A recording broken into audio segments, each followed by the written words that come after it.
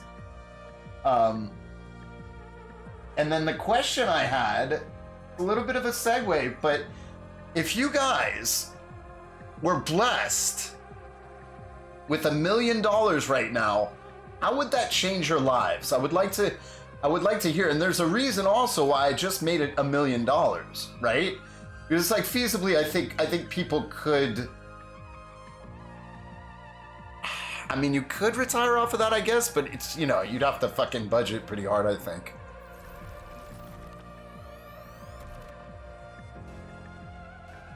Yeah, you gotta look up all that stuff, Mayhem, because the people that are just going on these shows and they're citing information that hasn't been peer reviewed scientifically with like good tests and stuff like that.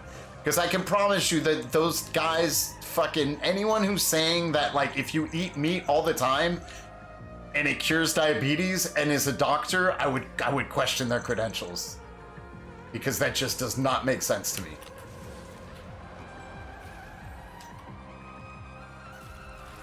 I recently switched up my diet. Last year I was smoking crack every day and not eating or sleeping, so I was like 125 pounds.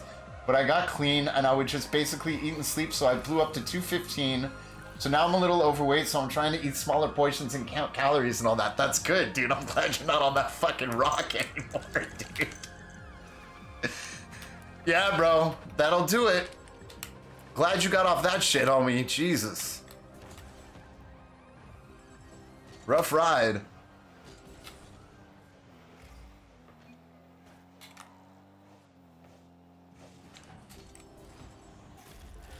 It'd disrupt my daily routine, Panda says, which my life revolves around if I changed anything, if I got 1 million. Do you want to share, like, what would happen? And you don't have to. I'm just kind of interested. And Dialed says, but $1 million might have to get back on. No. Pyro says, I would sell my home and property, buy a Super C diesel motorhome, and travel the continental US, state and national parks, invest part of the money for consistent income. I love that answer. I love that answer. I love hearing shit like that, you know? Nice fucking plan for you. You know what I mean? Like, yeah, that's good stuff. I like that. I like that answer a lot. Nut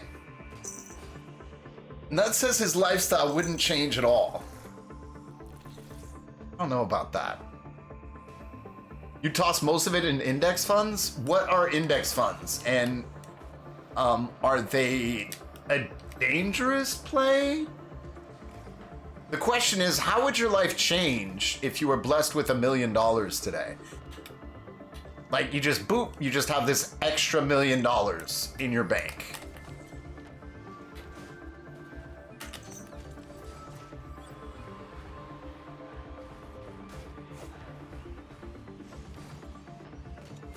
$25 home rental empire being?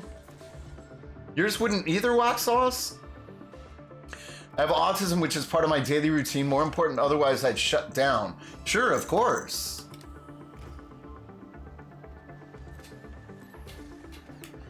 But I'm just saying, like, also it would give propensity. Oh, $1 million is enough for down payment on 25 Midwestern homes. So what do you do after that? You make the down payments and then what happens? It's actually a very safe form of investment. When do you get the money back? Is it like bonds where it's locked up for a certain amount of time?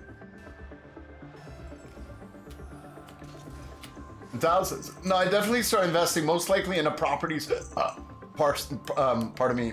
Properties first, and rent to people. Okay, these are all good stuff. I'm not taking advice from Dubs. I think he knows, though.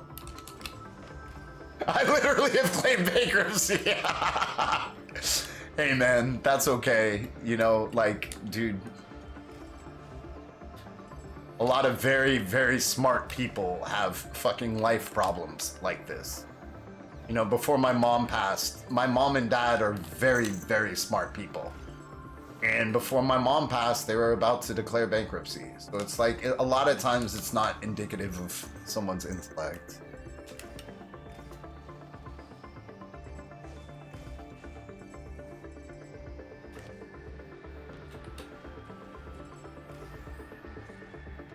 It's hard not being able to call my mom, dude.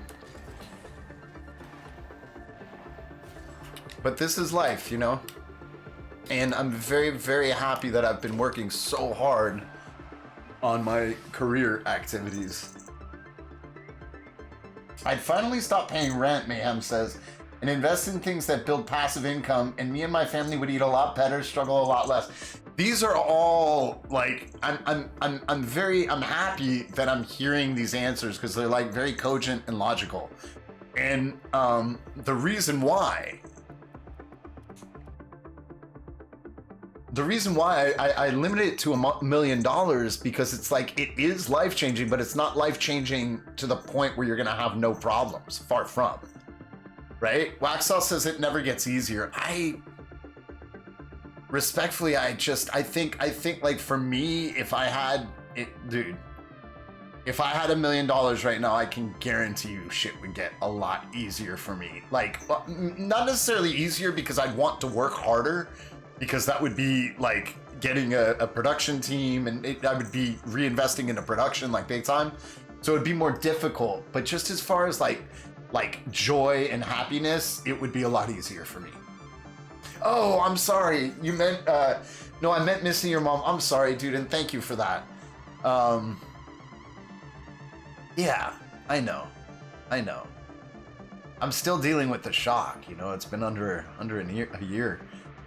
Find a dividend stock that pays out 7% like Ford and collect $70,000 a year while jerking off. Right. Another thing as well, like I think a lot of people who win these sums of money don't realize that, like, hey, you can kick it a little bit. You can still have a nice place, and you just don't go fucking crazy, right? I mean, if you kept the million and kept working and didn't go crazy spending, you'd be good for most of your life. Absolutely, absolutely. And I think, again, that is a real safe and smart bet to make, right? That is a safe and smart bet for someone to make. For me, I'm hiring some people that I'm gonna invest half of it. I'll invest like $500K, and then I'll take the year, hire editors, animators, producers, stuff like that, and get a very strong production going, and try and do a couple of those, and maybe see what happens after that. That's probably what I'd do.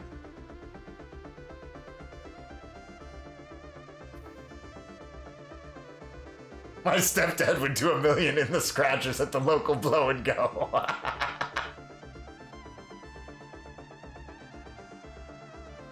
But investing into something that would guarantee profit back, that's my best way to go. That's the best way to go. And I agree with that as well.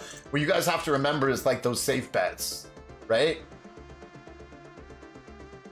What do you mean your wife is yelling at you? He doesn't have a fucking wife.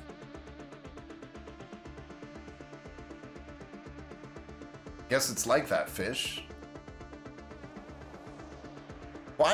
How is Milt in an online game? This makes no sense to me. How are you in an online game?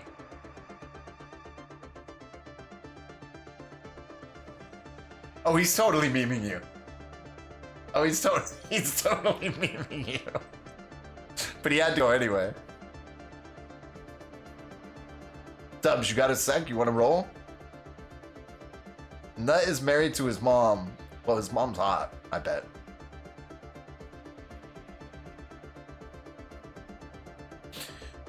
Why is Fish in an online game?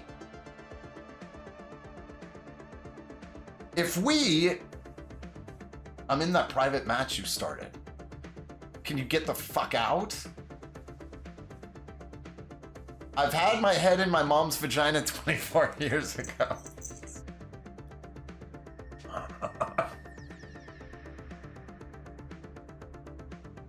If nuts moms don't hot mom don't mind if I clap those cheeks, gang. We're going to champ. We're going to champ!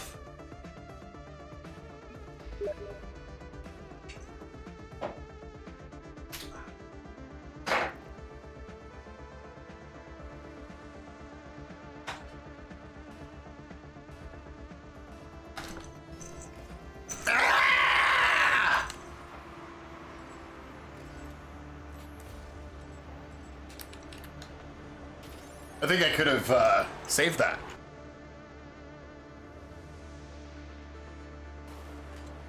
Black sauce, I shall invite you after this.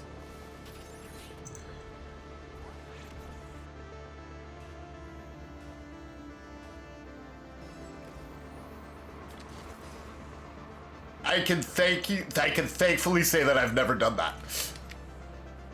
I can thankfully and gratefully say that I've never done that.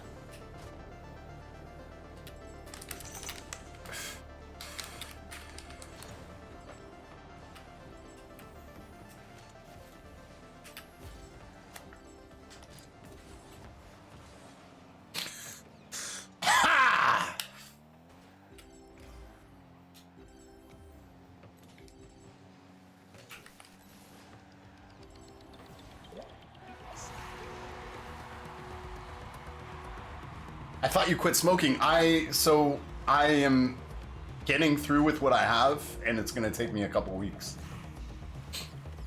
Typical. If someone is expressionless, does that make them hard to approach?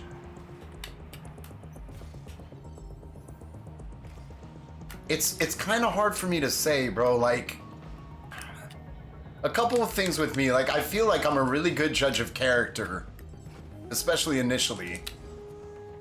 But I've also noticed something about myself. I am so scared, like, not like scared, but yeah, I'm so scared of like encountering new people, and I like wait tables and bartend. So it's like, you know, whatever fucking initial anxiety that is, like, I have to deal with it.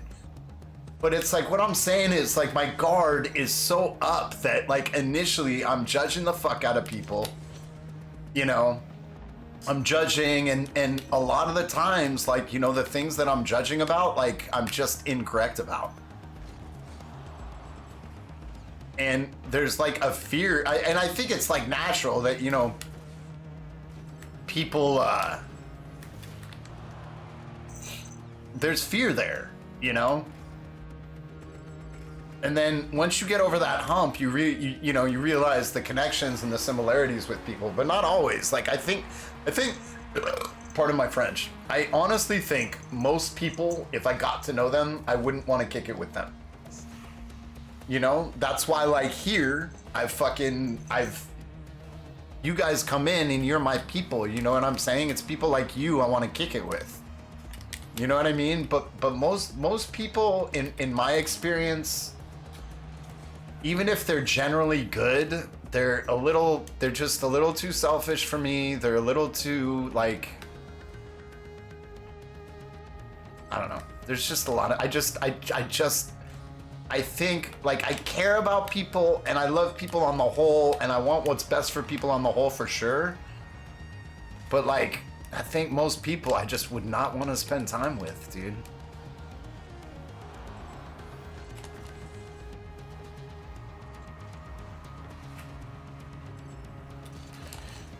Like, that's the thing. Like, I don't fucking like going to, like, a loud ass. I've never liked going to a loud ass nightclub. You know what I mean? I'm like, why? Like, you know what I'm saying? Like, why am I going to it? Like, I want to talk with you guys. Like, I want to, you know what I mean? Like, I don't like small talk. You know what I'm saying? Like, I just, it's all this shit is pointless.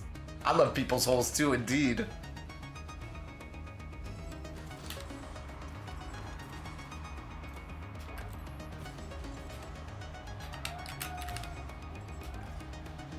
I'm a fucking weirdo anyway.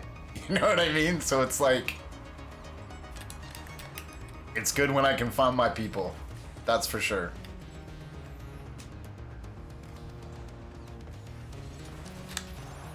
Nice shot.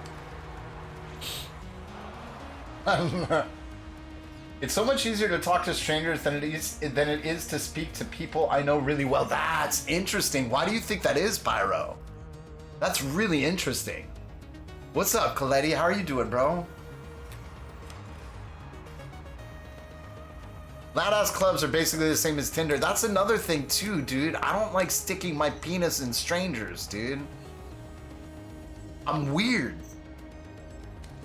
You know what I'm saying? I like getting to know someone. And then they can be blessed with this Midas cock.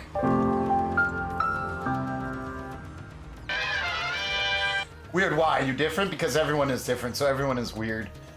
Yeah. True.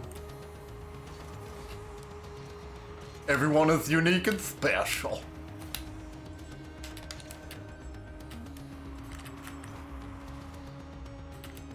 I could have done better with that.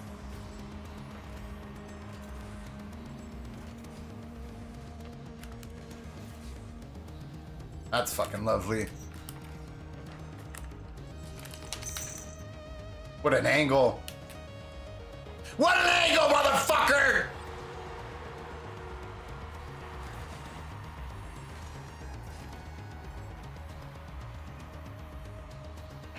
It was supposed to be a pass, but it went in.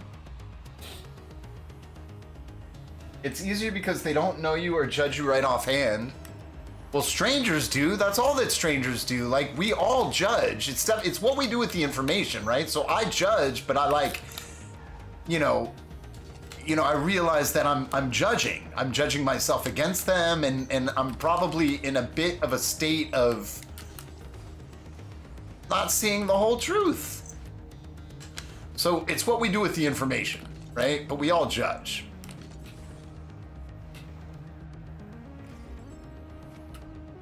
Dialed, I'm gonna read that in a minute.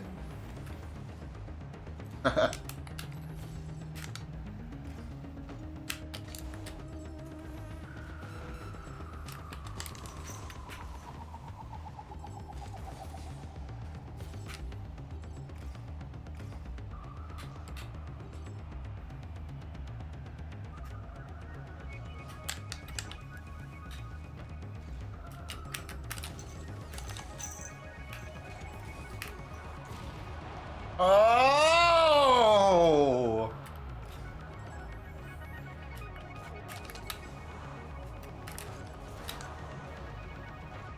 Good shit, Fishticles. Dialed says, I've really tried to be good my whole life. Me too. I'm no saint. Me neither. And done some shitty things. Me too. But I've been fucked over a lot. Me too. Jesus Christ. I could have written that first sentence myself, dude. I get not liking selfish people, but I'm kind of to the point where I feel like if I'm the selfish one and I do just whatever I want, not giving people the chance to screw me over, maybe that's the best. Well, self-preservation is, look, there's nothing wrong with being a little selfish. What I'm really alluding to is greed. And greed is when it starts affecting other people, right? I mean, selfishness, you can make the same kind of argument, but like being selfish inherently isn't a bad thing depending upon the level in which it affects other people. That's my point, right? So if I'm in a platonic relationship with you, if I'm in a friendship with you, and it's like, I'm doing things that, like, you know, I characteristically do because I love my friends and my family, and you don't reciprocate that same shit, you know what I mean? I could consider you a little selfish, and if it bothers me enough, I'm just gonna cut you off.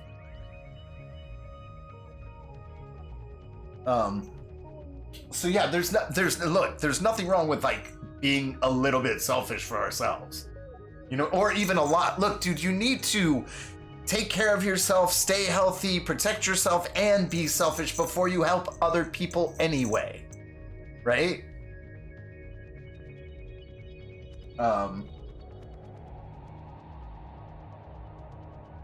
But I'm torn because if I act that way, I could ruin relationships that could end up being great. So I'm gonna summarize it, in my opinion, with this, which is, ladies and gentlemen,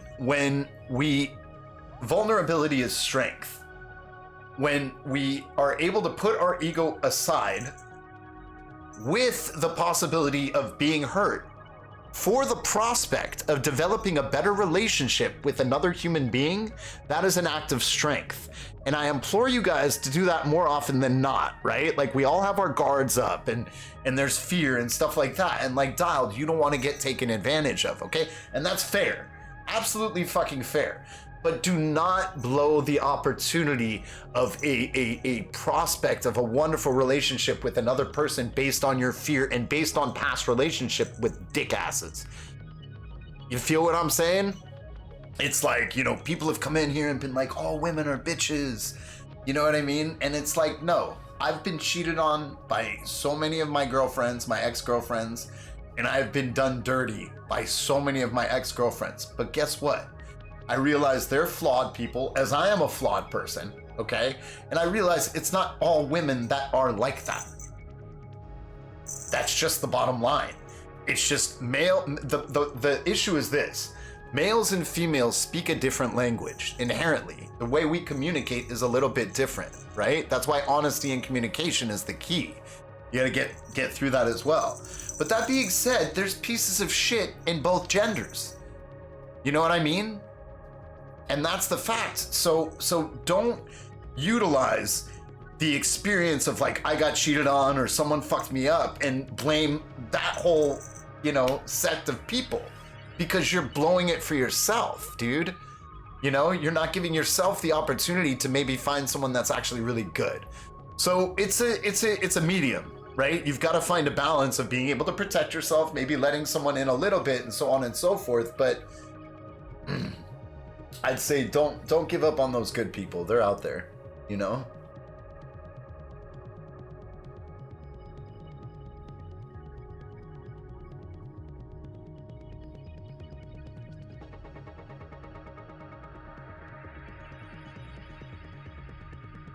What do you mean a flat effect? Are you talking about you're being expressionless because you're autistic?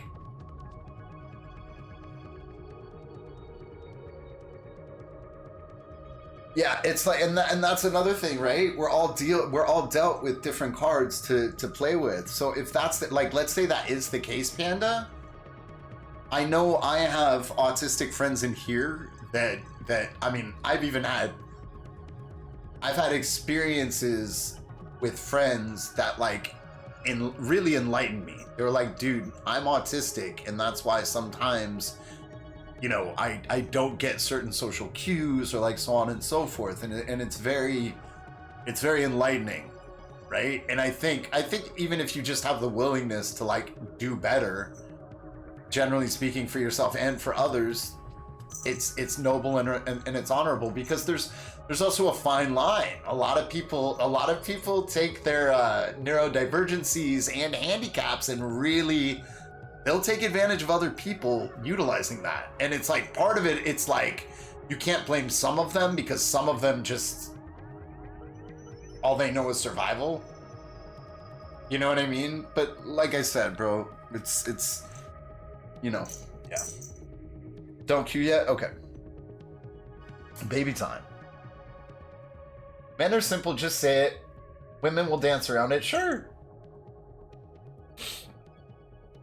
Dial says, Senpai, that's true. I really don't want a relationship anytime soon, but in the future I might meet a girl and we start talking. I'll probably ask around and get other people's opinion on their character. Or find out for yourself, dude.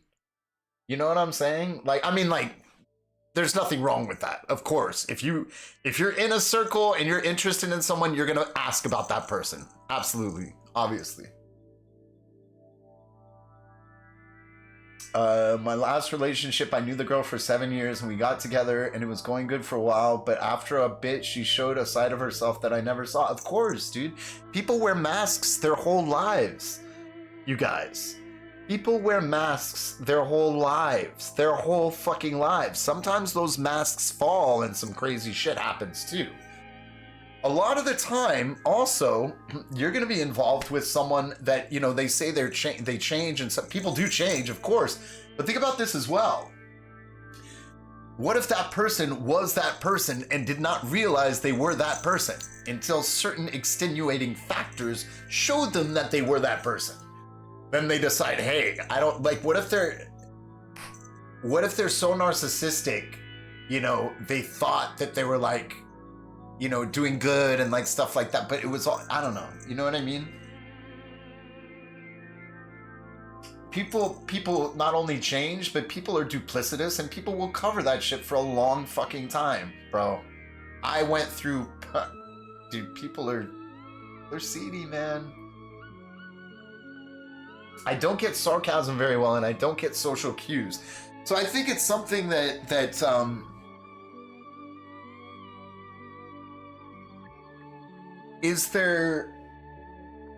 are there things like, what's up, Thomas? Dude, thank you for the follow.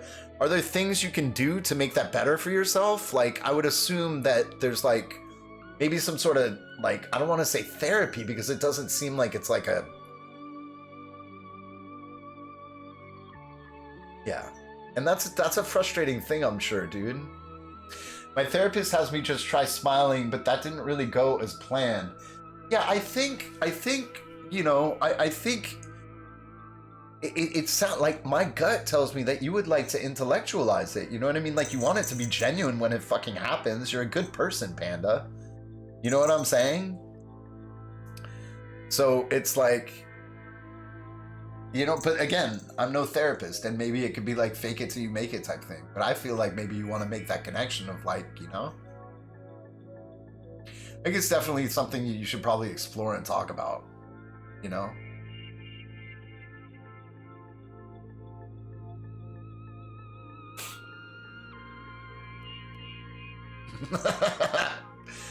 Wait, okay, hold on. Wait, can we just back up for one fucking second?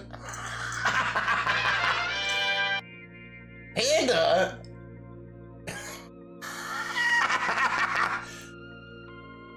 One Sheep Panda claims that he doesn't understand sarcasm, yet he comes into my fucking stream every night and goes, "Fuck you, filthy!"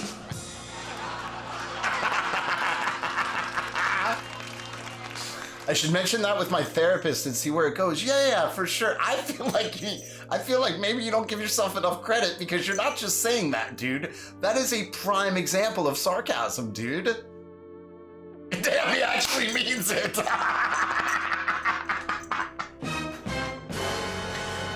Okay, so now we found the truth. Bandit doesn't understand sarcasm and he actually means it when he comes in here. It depends. It's different strokes for different folks, senpai. And look, I've always believed with psychotherapy and all that shit, you get what you pay for.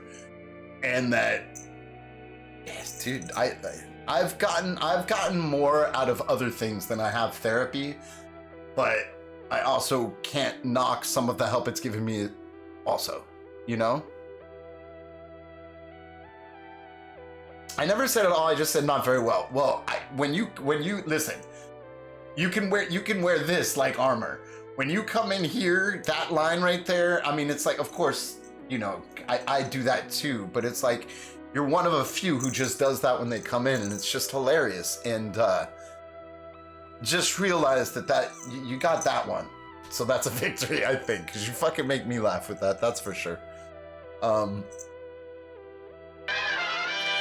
Yeah, I mean, look, these things are bothering you, dude. Like, you should talk to your therapist.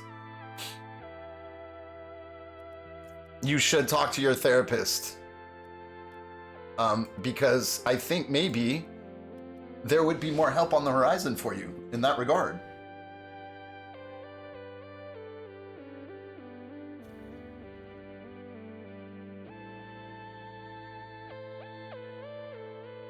Pardon me.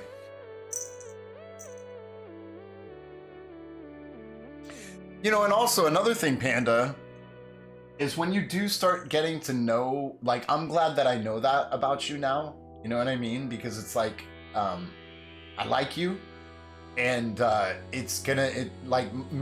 having that information, you know, will possibly like benefit our relationship. But what I'm saying is, it's like, maybe also talk to your therapist about, like, you know, as far as like people that you're getting close to and stuff like that, like, you know, make sure maybe have them know that, you know, you have trouble with those things as well, and they'll help you along in person, you know?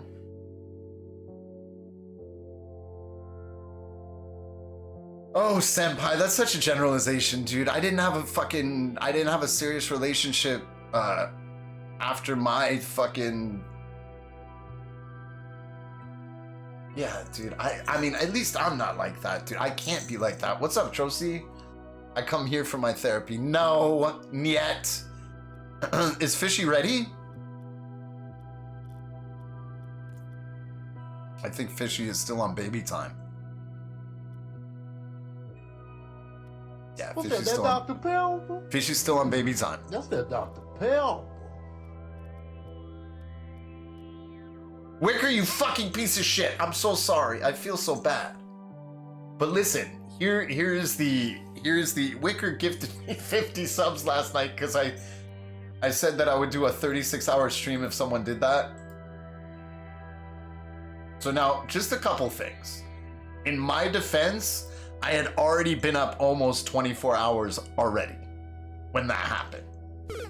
Number 2, Wicker gave me an out. Number 3, Wicker, I'm thinking a 24.5-hour marathon stream starting on Thursday. On Thursday, I'm interviewing Versetti for a podcast. He's a criminal forensic psychologist. He works with the court systems, and he has some amazing fucking stories that you guys will not want to miss. That's the Filthy Feud podcast on Thursday. Put your notifications on if you guys want to know when I go live. It's probably going to be around 2 p.m. That being the case, I think I'm going to stream for 24 hours that day. Wicker, I love you. I feel terrible. Thank you so much again, dude. Dial says, Senpai, I mean, a lot of people do that, and I don't think that's a good thing, even if they weren't at fault for what happened with the relationship, but at least take time to reflect on what happened and take more time to grow. I don't think that's the only reason people need therapy, though. No, of course not. It's the people who jump from relationship to relationship, like, you're not gonna, they're using the Band-Aid. They're using relationships as a Band-Aid for themselves. You know? I fucking rue the thought of being with someone just to be with someone. You know what I mean? If I'm going to spend my time with you, like, I want to be engaged with you, and I can't be engaged with you if you're a fuck ass. So man, like I said, you weren't prepared for it. Like writing a check that your ass can't catch, dude. I know. Listen, but either way, it's gonna be you're a fucking. I really appreciate you, man. So much, dude. And yeah, like I think a lot is gonna be changing here for me on Twitch. Well, I hope. We'll see. I know it's going to be changing. Like as far. Shouldn't talk about the results or speculate about the results. Shit is already changing for me as far as like my doing shit. So, and then also next week, I work Monday, I work Wednesday, so I won't be streaming those days during the week. It'll be a little bit extra money. I'm not gonna make tips, but I'll make minimum.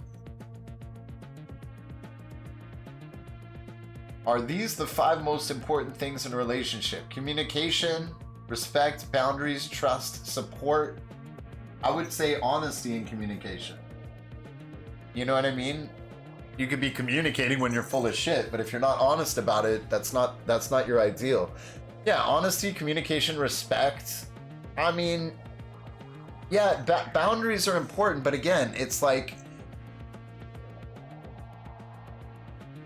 I wouldn't have put that one up there. You cannot say that boundaries are extremely important. Well, they are extremely important in every relationship, but would they be top 5 for me? Honesty, communication, respect, sex, and sex. So yeah, that doesn't. You ready, wax sauce? Hannah says, when I'm with friends IRL, I'd rather just listen than to talk. Well, hey, that's that's the best way to be. But also, Panda, you know, communicate your concerns with them, dude. Like, good friends are gonna really, really appreciate you and respect all these things, right? No, if you're in a relationship, you shouldn't support the person at all. Emotionally. If they get sick, you should leave them to die. No support.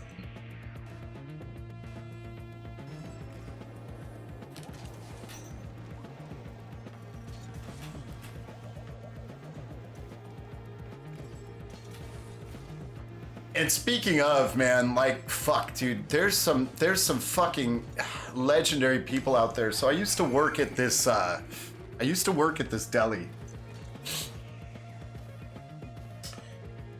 in the late 90s during this run. And this guy would come in, and he was probably around my age now, maybe a little bit. He was he was probably a bit older,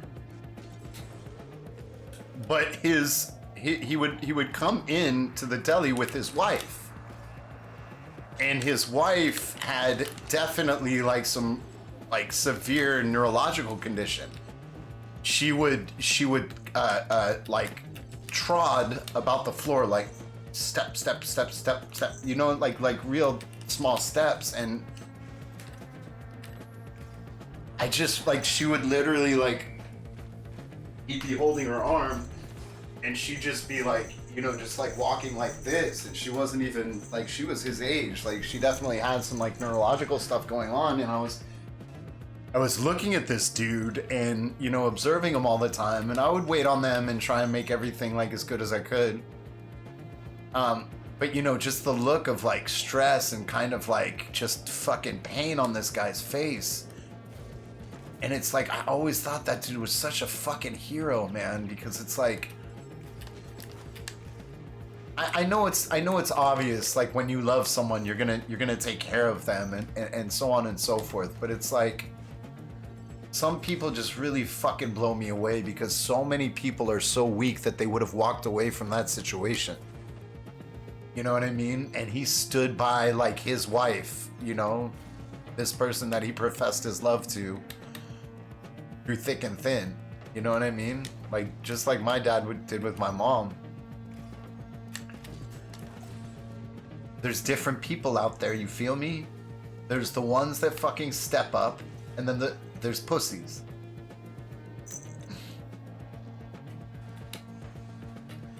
So I was always like really, and it gutted me too, man, because I knew like he was tremendously sacrificing in his life to make someone else feel more comfortable. And that's just a beautiful element of the human condition. Let me lock in for a second here. Yeah, it might have been Parkinson's, dude. Yeah, it was like a flat foot shuffle. I think it was Parkinson's. But yeah, man. There's a lot of heroes out there, but it's just, you know, they're rare, bro, I think.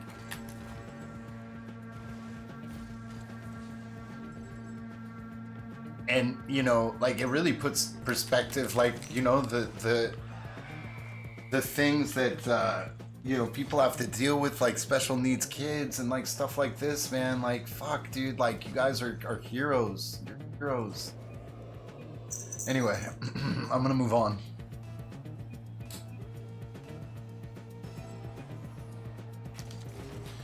Maybe there are no different people. What's up, plants? Maybe we're all just small components of single collective person, just like Loke or Locke. Don't be sorry, it's good. All good. So I talk often about, I think there's going to be a great apotheosis of mankind.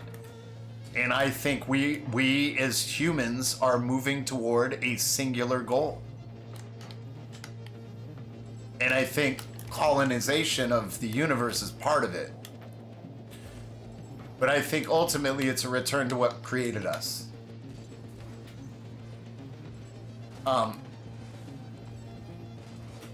So, I'm gonna read all this other stuff too. Listen, man, that's not like a ridiculous statement to me, right? Yo, good night, Dial. We love you, bro. Thanks for coming through again, homie. Good conversation too, bro.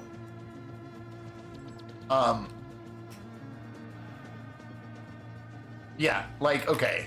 So if you're aware with the Kardashev scale, and then, you know, speculatively we're like 0.7 on the Kardashev scale, you know, eventually I think we're going to seed the universe.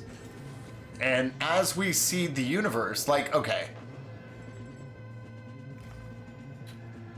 is there any, I was gonna look this up yesterday and I forgot, is there any credence to an old theory that after a while humankind is physically going to look the same because the species are eventually going to interbreed?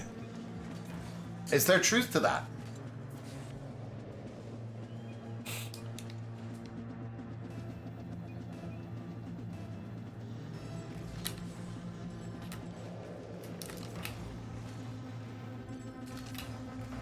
Nice.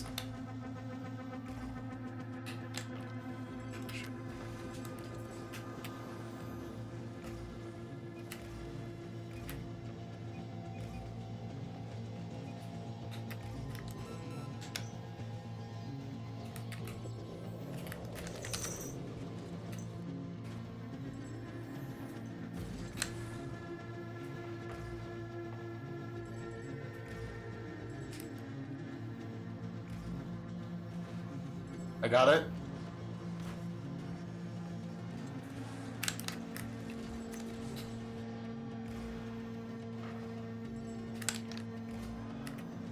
You ready? Oh, that was so close, bud.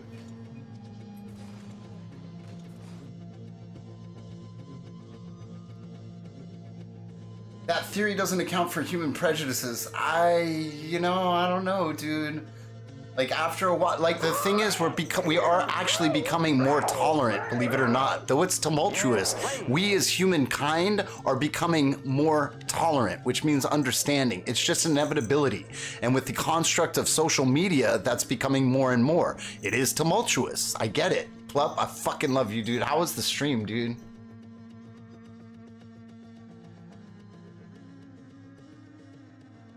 Be right back. No worries, dude. Plup, dude, I love you, man. Thank you so much. It was fun. What did you play, bro? Get you a shout out.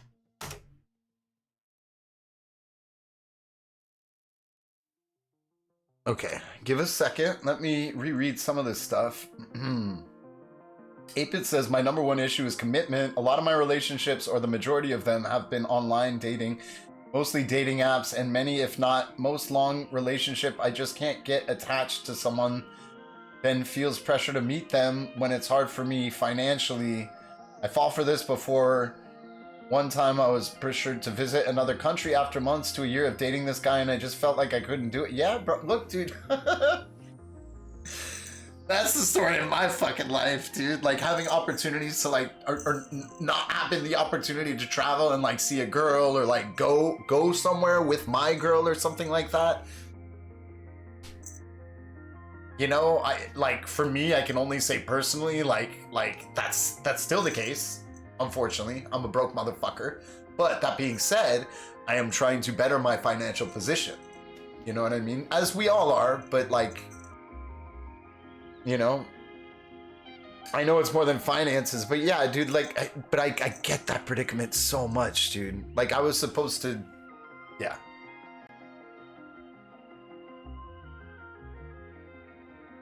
Zora says, my last relationship, the chick I was with was very clingy, and she was breathing down my neck, literally, and this relationship continued. She was getting uncomfortably clingy. And I told her, hey, you're getting too clingy. That's when everything fell apart.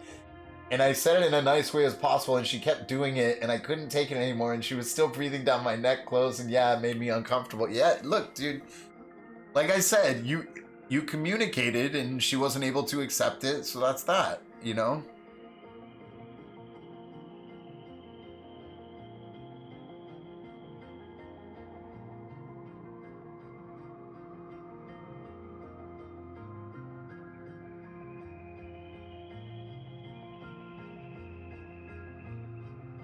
Senpai, I don't understand what you said. Dude, I had someone hit my mom down at Subway and seen it from outside. Of course yeah. I don't know where context, but yeah, dude. And look.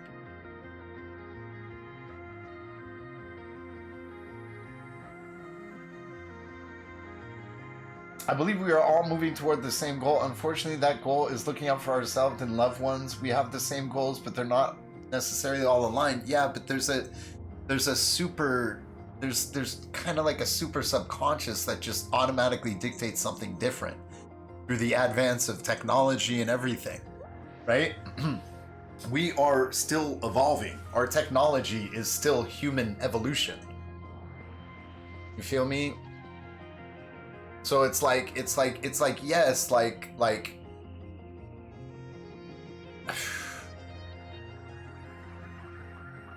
yeah, dude. And there's also a lot going on right now.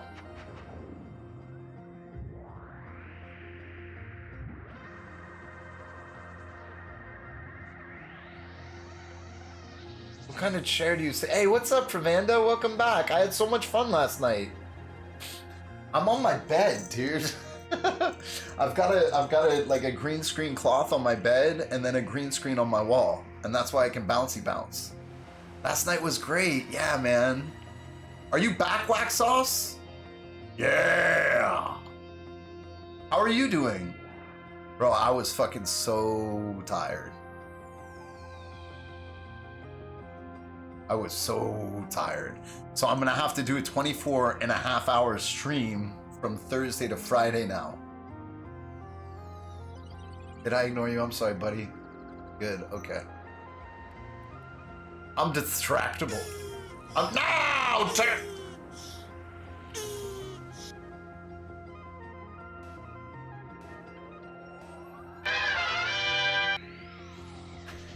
Yo, Cup of Joe, I love the name.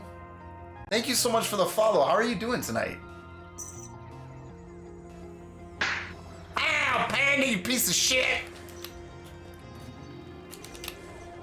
Hi, it's good to see you. How is things? We are doing a Philthosophy stream, which means we discuss philosophy and different things tonight as we play some Rocket League. Welcome. This, in fact, is not all we do. I am a producer, a shitty producer. Ah! Working on a few things in the mix. And yeah, welcome to the stream. It's good to have you. I have something I need to show you. In a minute. In a minute. In a minute. In a minute. In a minute. In a minute. Intimate. Intimate. Intimate. In a mitten. In a mitten. Intermittent. Intermittent. No, see that? It just happens sometimes. Cup of Joe! Welcome to the anus of the armpit of the internet. You know, folks, it gets hot in here sometimes. I dip my balls in buffalo sauce. You think it'll hurt me? You should tell me if you want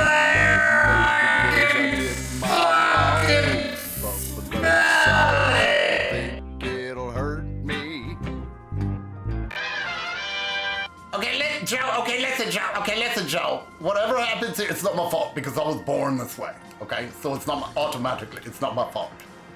Born this way, Joe.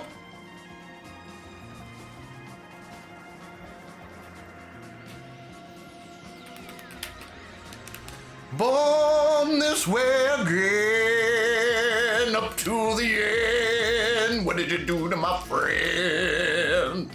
I'm gonna take it to you, this Rocket League fool. Maybe one day I'll be good.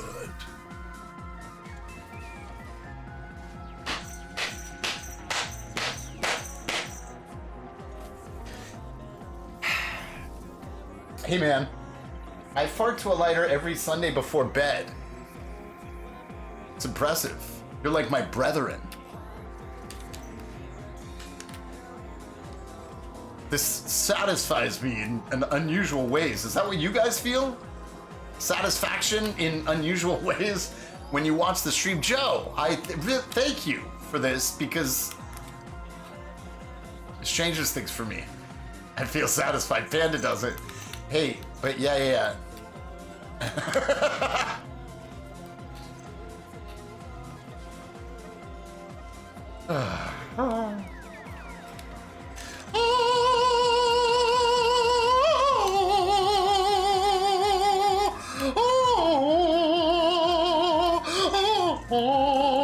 No!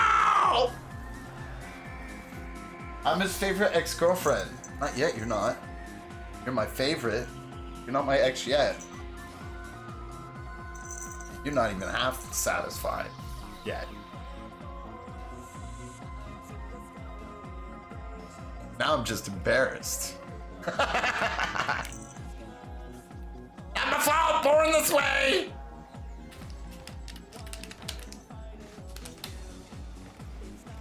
Alright, well, I'm not mad! I'm not mad!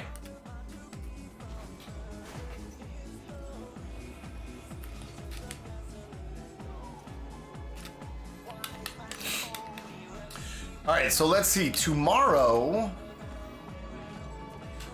I am setting up for the podcast on Thursday, which is with our homie Versetti, and he is a criminal forensic psychologist that works within the court system, and he helps to determine someone's guilt or innocence, and it's a very fascinating subject. I feel like it's going to be an amazing podcast, and I hope you guys can join. And that being said, I think, if I'm not mistaken, I'm gonna be going for like 24 hours. Okay, but have you ever actually got pissed off on a stream? Like legit start maybe mad at either a game or people are in the chat? Oh man, you haven't been here long enough. I wouldn't say stark raving mad, but there's, you haven't been here long enough, dude. If someone ends up like not respecting things after they've been warned a few times, 24 and a half, yes.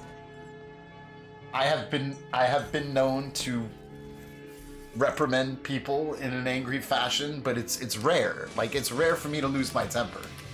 You know what I mean? Like, if you're actually getting me to lose my temper, like, you're either doing it on purpose or you're so fucking disrespectful that there goes my temper. Not often. I used to have a really bad temper. I have tempered my temper on purpose. Because why? Because ego. That's why. But that being said, like, I'm a passionate person. Like, so especially if it's like a principle thing or like a respect thing, you know? Like I said, like I'm a very reasonable person. So it's just like, that's like last straw shit. But yes, I've gotten angry on my stream before. Just like his controllers. What do you mean? Where are they?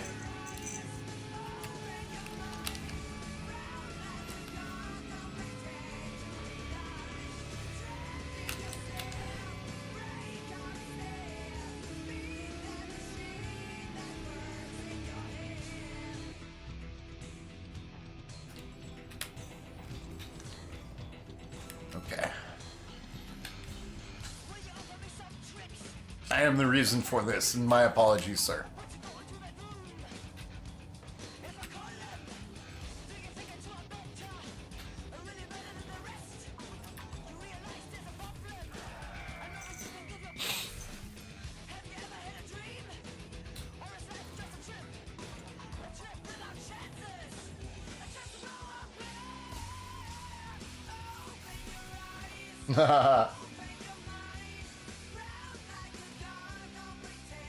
Your timing is because I'm Black Sauce. I'm not even paying attention. Like, I literally. Okay, hold on. First, we're on East Coast. Okay, so let's remedy that for one. Maybe that's why. Maybe that's why. Maybe that's why you had 80 fucking ping.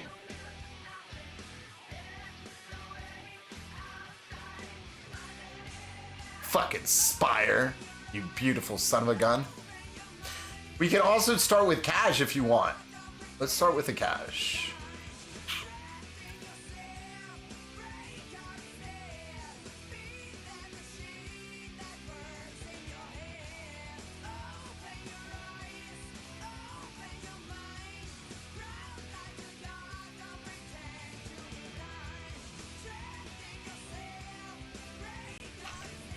You don't trust dating apps? Bro, I was never...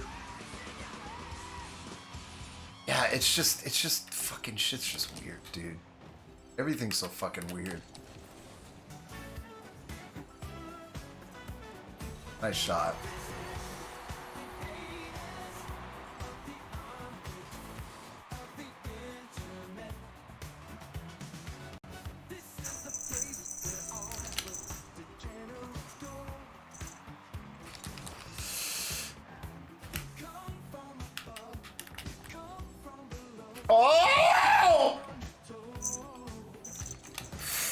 you guys see that shit, dude?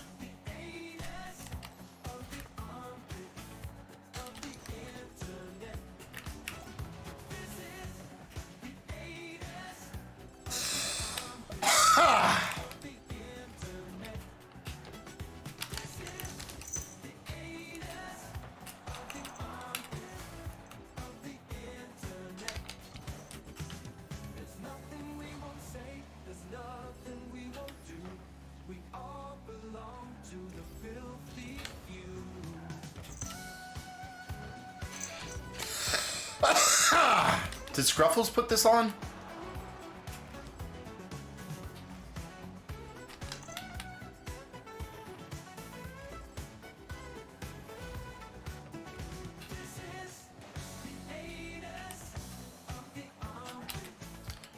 Of the internet.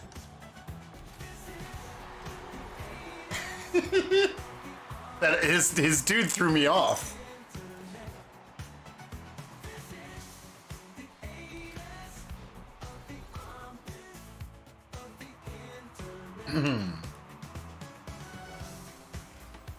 Hey, Premanda, if you're still here, we have a nice fucking shot, dude. We have, I have a question for you. The topic of the evening, the topic of Filthosophy Tuesday is, how would you, and you don't have to answer this, of course, but how would your life change if you had $1 million on top of what you have right now? Just kind of trying to gauge people's answers.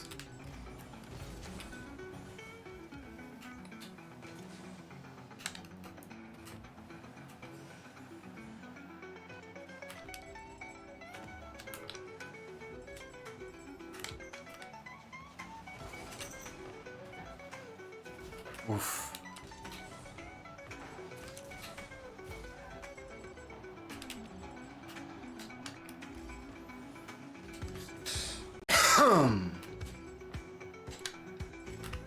I think that's sin. I wear that grin with a bit of chagrin. I love you guys much. Thank you so much for being a bunch.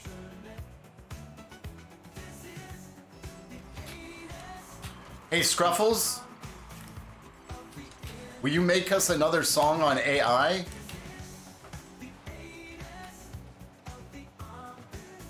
What should we make it about? Yeah, arriba! You could just give him that. I'm so bad, I'm so bad. I'm glad it's cash. If it wasn't, cats on fire would water safe. I'd have a big, beautiful, comfy home with a library and hot tub and beautiful bathrooms and all the comfort I need to never worry about stupid shit. Theater room, gym, greenhouse. That sounds fucking amazing. So I used to draw.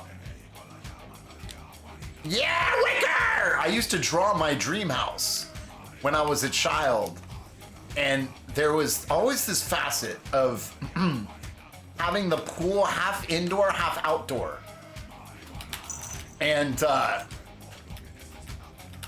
so I've always like fantasized, like, dude, if I ever got in the position where I could own a home, I mean, I cry at everything anyway. But like, for real, like, shit on my taco head! I would fucking be bawling. So I feel you on that dream, big time. You'd buy a burger? I think eventually I would too. Just a burger. What happens with the rest of the money, Joe? Cooter! Saying hi and hope you're well. I hope you're well too. I love you. I appreciate you. Thank you for the bits. You have a wonderful sleep, Cooter. Have a wonderful sleep, Cooter. And when you're ready, you tell us what you would do with $1 million. Oh my gosh. Garnet.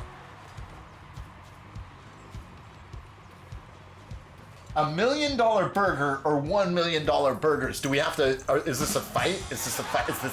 Do we fight? Are we fighting meat now? Okay. Like what happened to no beef? Why would you give me more money when you know what a duplicitous fool I am? Wicker, thank you, you fuck. Now! Ow!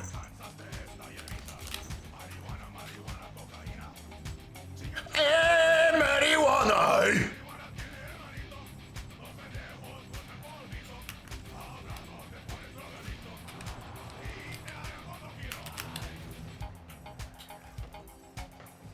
Uh-oh.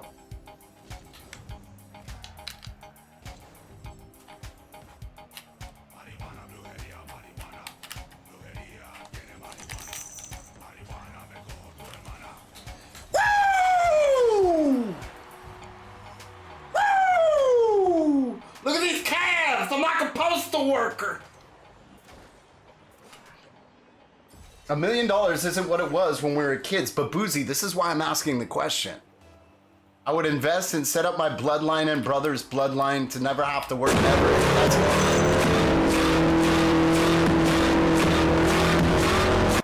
I buy a bunch of bits so I can keep doing shit like this.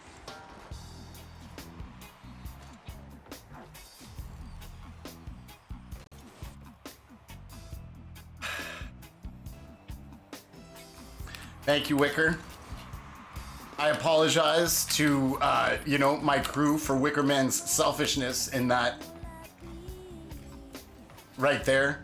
Cooter, that's fucking, yes, that's awesome, and that's very smart.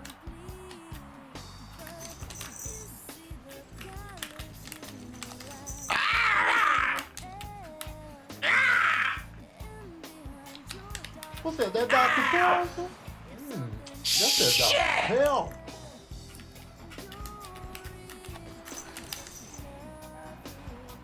Underneath it all. Underneath it all. Was that the cash? 5 million. What's up, Mikey? How are you, beautiful? $5 million is a bit closer. Boozy, it's interesting that you bring this up because I thought of all these things before I posed the question. Right? There's a reason you're drinking Dr. Wicker.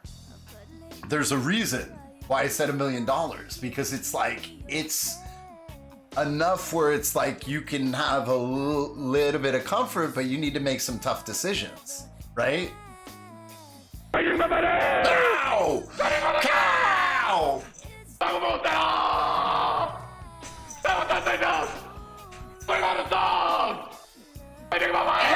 No!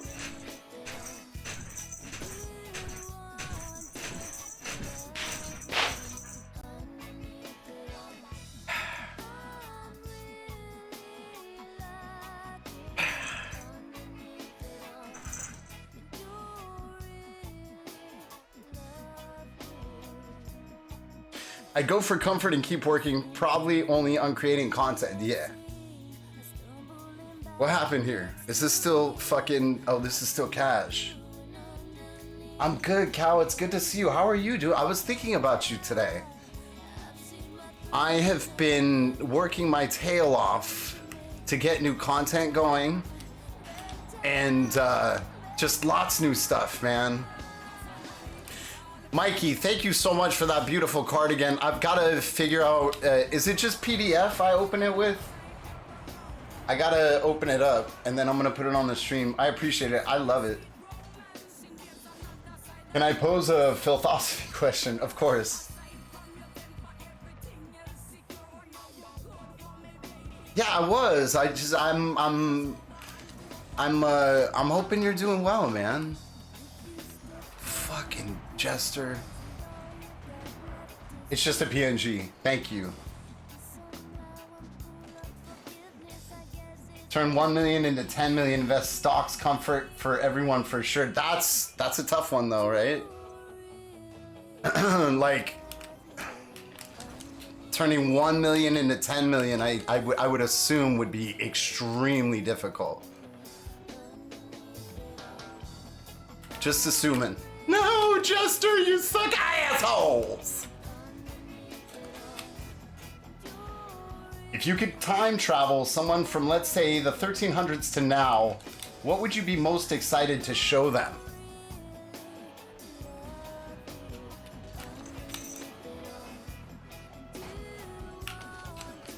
If I could okay. I gotta think about this for a second.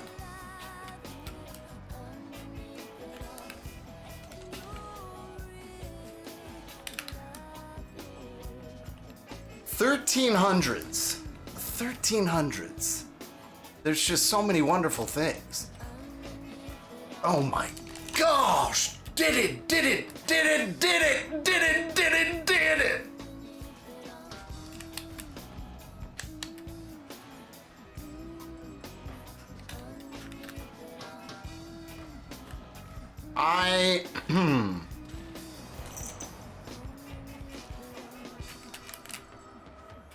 Oh, get fucked, bitch!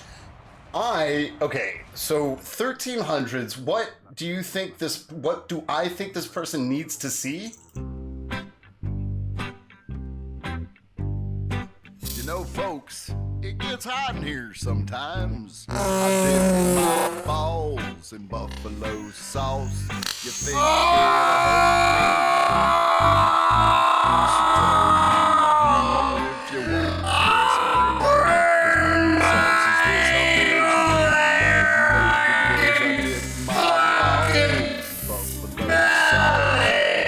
it'll hurt me?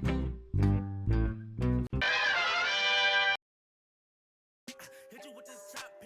Hold on, I want to read what Boozy said about the investing and Cooter as well, because I'm definitely, excuse me, I'm definitely interested and have an ignorance that I would love remedied. I would just imagine it very fucking difficult to do some shit like that, dude. Because again, also like we were saying, and I am going to read what you guys said, $1 million these days is not, I mean, it's not like a lot these days, unfortunately.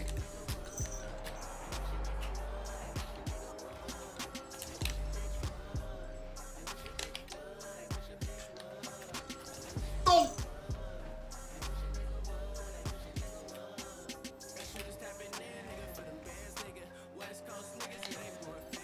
Oh, West Coast in your anus head. 2 minutes. What's gonna happen? Pressure. Pressure! Wow. Close.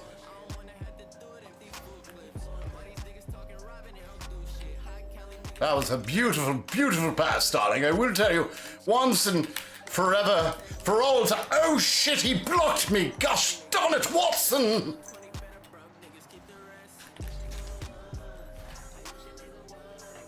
Oh.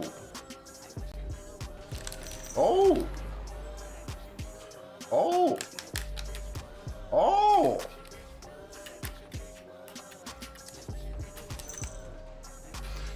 Kind of rushed that like an idiot. Okay, no problem.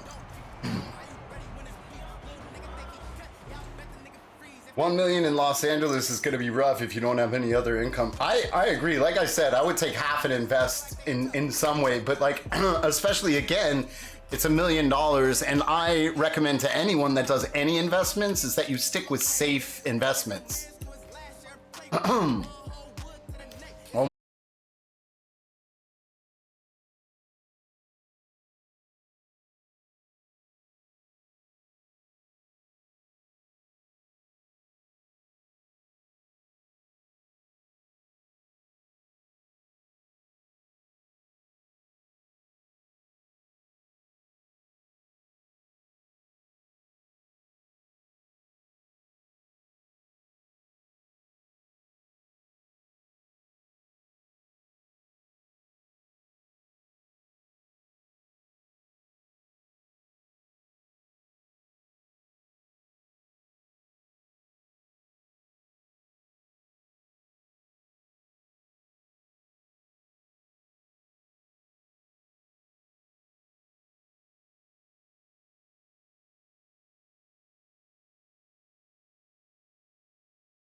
Cal, thank you so much again for the bits. Wicker, you as well, you dirty fucking hooker. Nice fucking shot.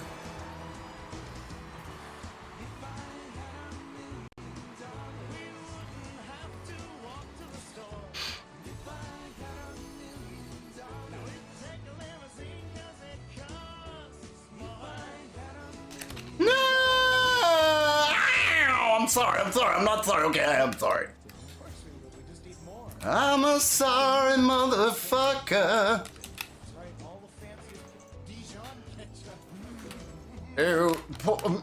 Would you have any grape?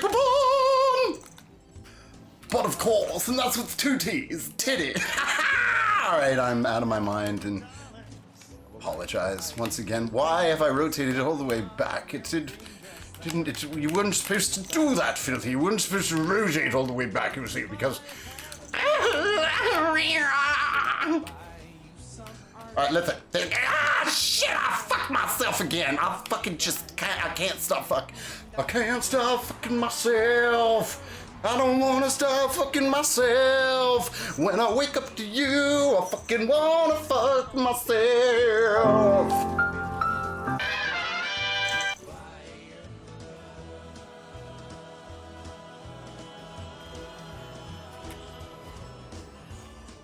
If I had 1,000,000 follows,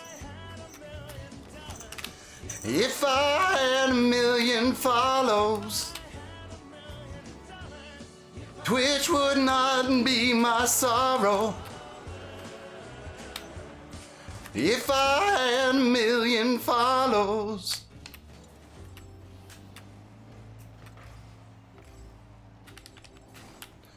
Oh, Filthy, don't be that way. Swing and sway while everybody stays away.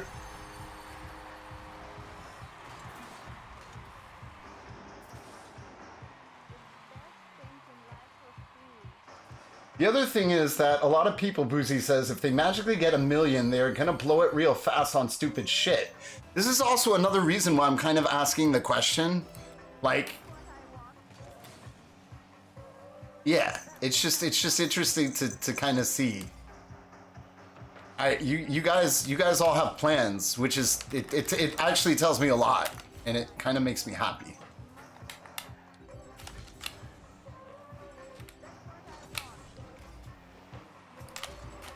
I don't know why I stole that from you, because I'm an asshole. Nice save, though, dude.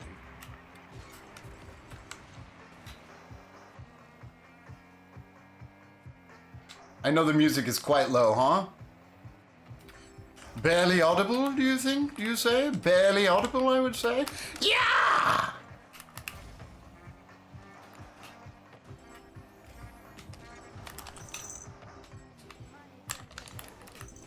Oh, bitch!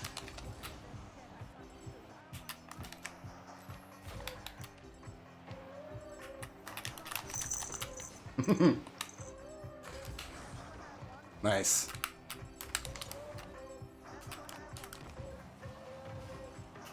Close. 1:30.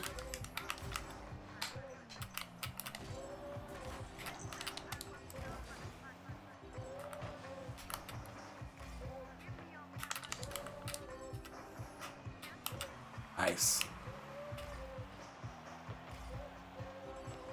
Oh, Chester.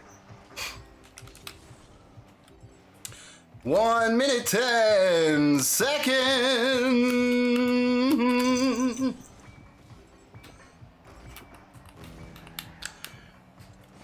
I'm gonna do it to you. I'm gonna do it to you like a goofy kid. I'm a goofy kid. I'm gonna do it to you. Gonna do it to you.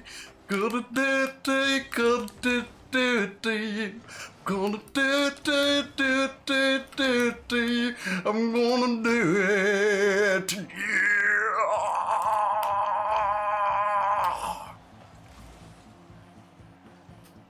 What? Oh, no, you don't.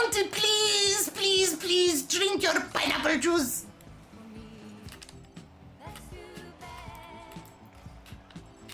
Oh my goodness gracious.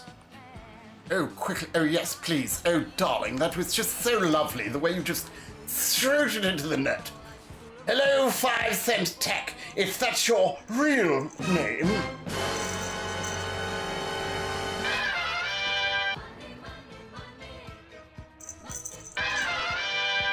Is this ABBA or something? God, I've missed so much chat. No wonder why you guys feel fucking ignored, dude. My OCD is going fucking off right now. I feel like I've just lost like fucking 50 billion years worth of text. Yeah!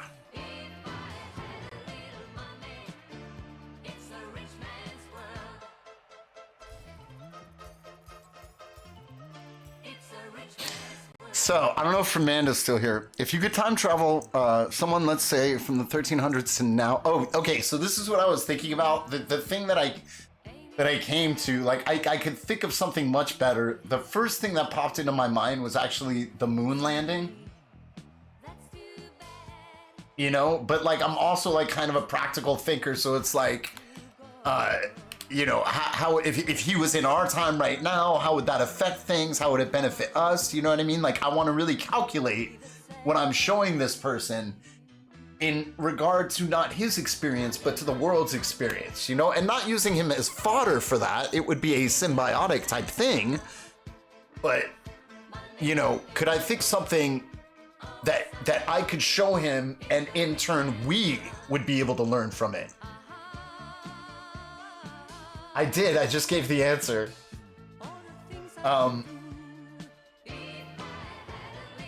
Yeah. So I said initially what popped into my mind was the landing on the moon. But what I was thinking is, like, practically, if he comes to our, you know, time and place right now, what could I actually show this person that in showing this person that information, it would actually benefit the rest of us as well? I would love to show them how music has evolved. That's a really good one too.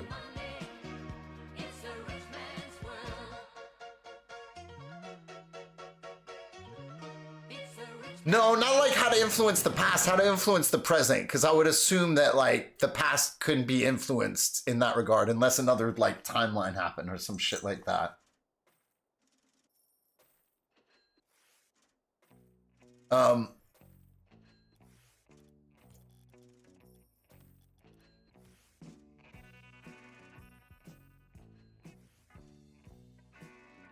I'm also thinking that someone starting with 1 million would possibly have an easier time getting to 10 million. I need to reread all this shit, dude.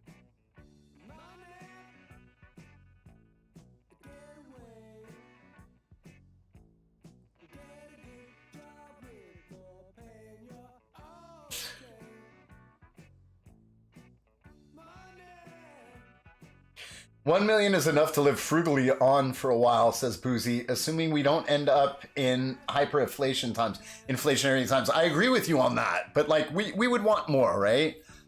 Cooter says takes a lifetime. Okay, there you go. You're setting up future generations for generational wealth. Got you. Got you. Takes a lifetime. That's what I would assume.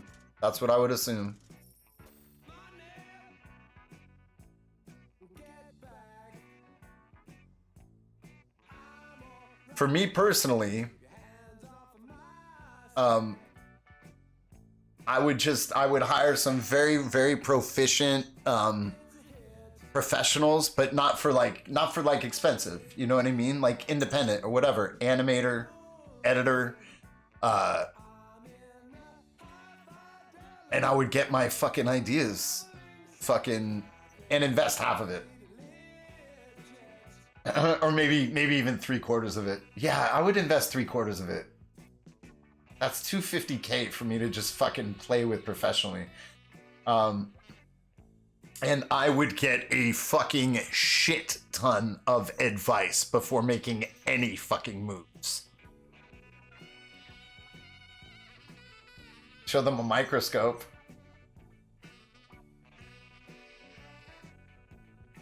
Yeah, the microscope was invented a couple hundred years after the telescope, if I'm not mistaken.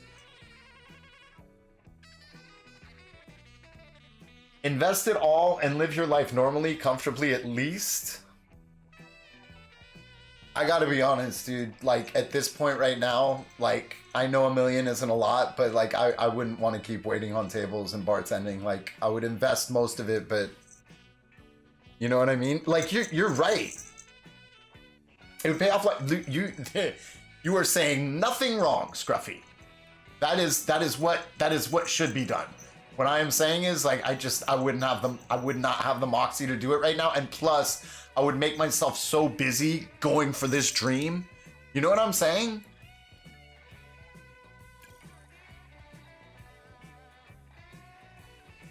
Pay off any debt that has a rate above the current interest rate, says Boozy, then invest it. Investments can include property. Hiring a production team will eat that money in less than a year. That's something I gotta think about then. Well, yeah, I knew that, but, like, that's what I'm saying. Like, I'd invest most of it. I just need a couple people that can help me. You know what I mean?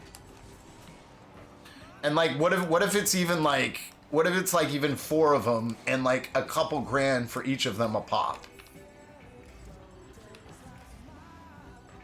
But it's definitely something to think about. Because I do not take what you just said lightly.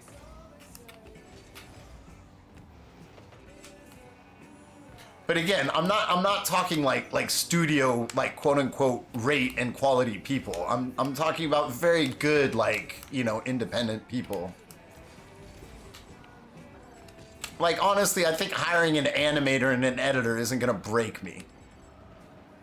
You know?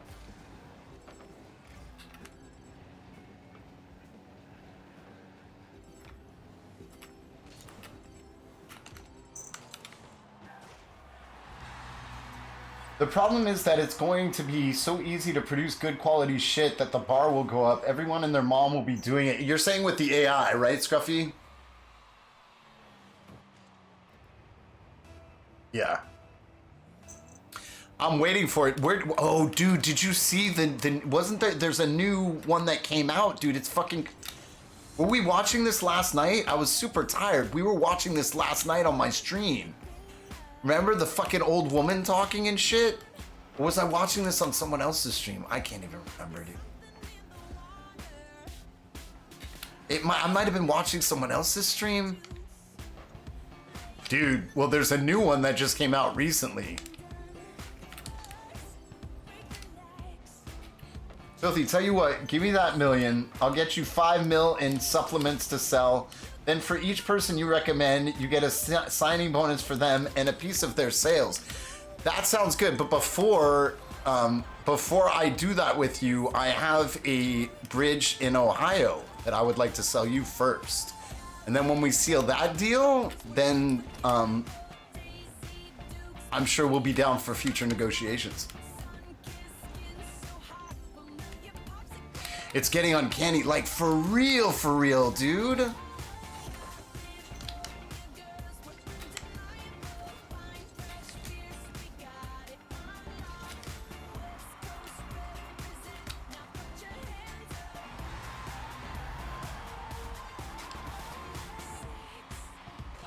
Okay, so another question for you guys, since you guys are in the know.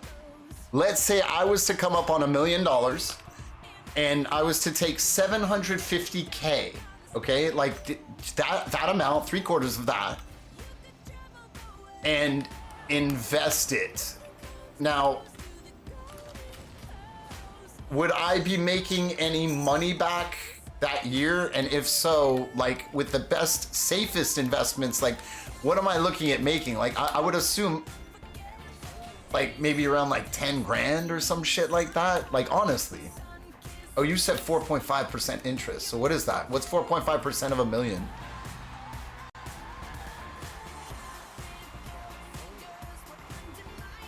Is it 40 and a half K? What is it?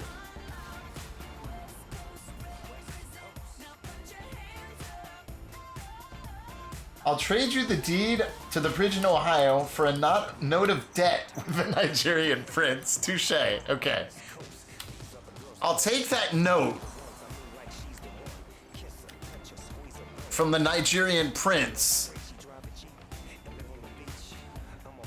and I will offer you a first-time free psychic reading from my psychic who can eventually tell you all the lotto numbers. What is omni-human? It might have been... There's like an old lady talking on the beach. This is a video from a few days ago. And then an Asian guy talking. Oh, it starts with Einstein, bro, I think. It might be that. Let me check it out. Hold on. Let me lock in for a sec here.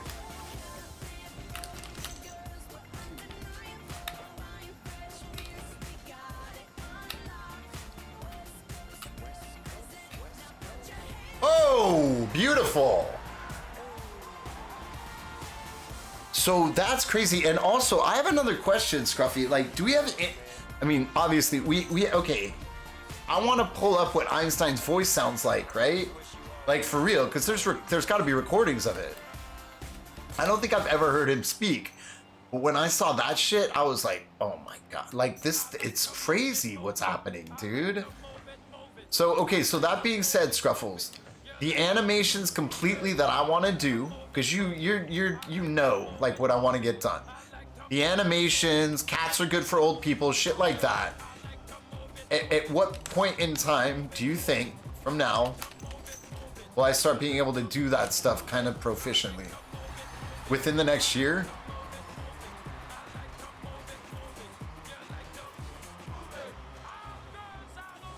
It could be Einstein for anyone who hasn't seen it, of course, dude. Like, that's the crazy thing, like, already. And isn't it correct that, like, the Will Smith thing was, like, 2 years ago? Not the flyer. The spaghetti incident. Wasn't it true that the Will Smith spaghetti AI thing was, like, 2 years ago? Something like that? Filthy. Tempting. But I want the money, reading, and bridge. To sweeten the deal, I'll make sure you get your car's extended warranty. This is tempting.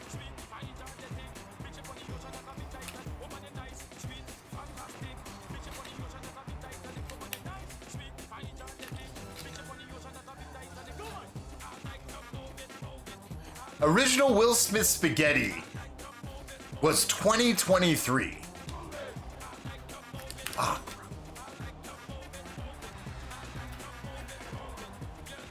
And it's already like this. Like, you can't, I couldn't, on that video that I guess we're about to play, I couldn't differentiate it.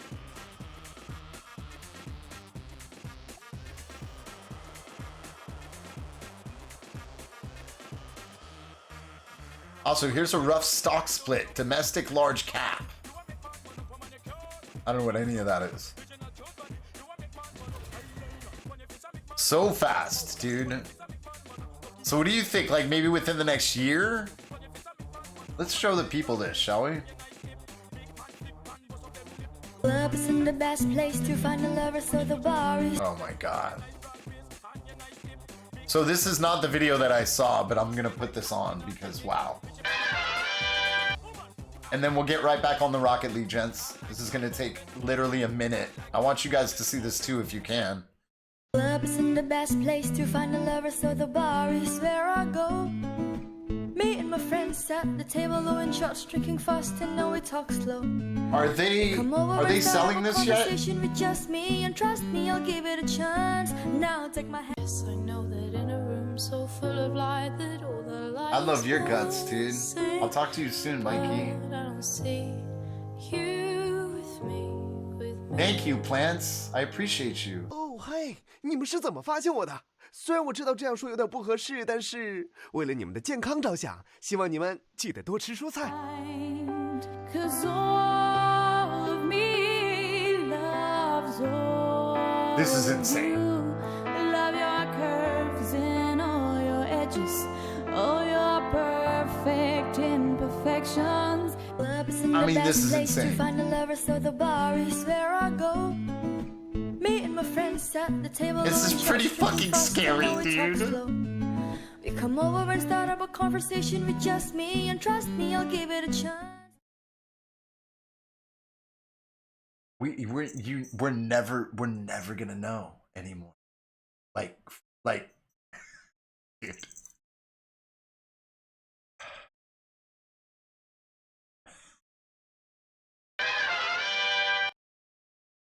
That's it. We're done.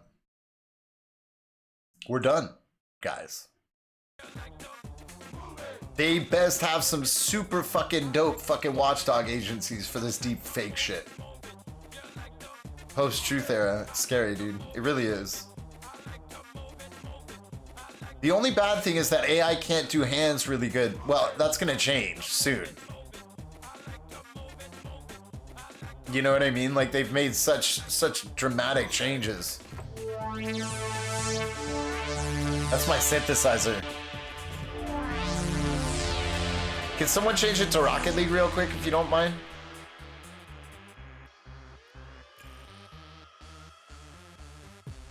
The Filthy Jester is actually an AI made from aging HTE guy in that old 1-800-COLLECT commercial. Thank you, Scruffles. I wouldn't even know. That's the thing. Would you know? So another thing that I was thinking about the other day is that what if after we go to sleep, we enter the quantum realm, and when we wake up and get back from the quantum realm, we are in a new timeline, a new reality, but the differentiation between the last reality, it's like you can't really differentiate it, but there are clues from time to time. It's just something that I've been entertaining, that I like entertaining. What do you guys think about that?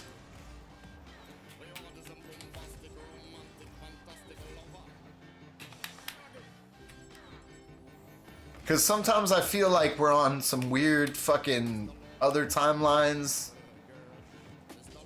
And then I'm like, oh, I don't know, man.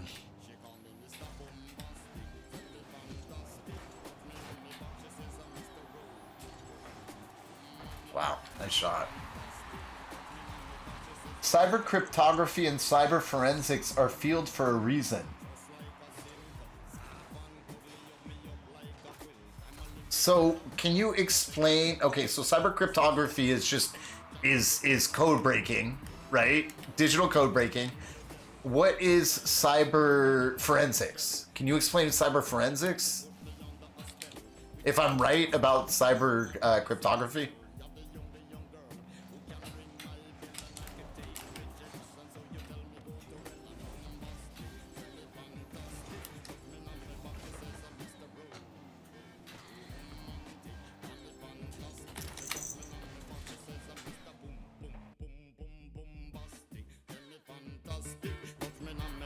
Filthy Plant says, here's an interesting counter question. Why does that matter? You gotta play the hand you're dealt. What does what matter?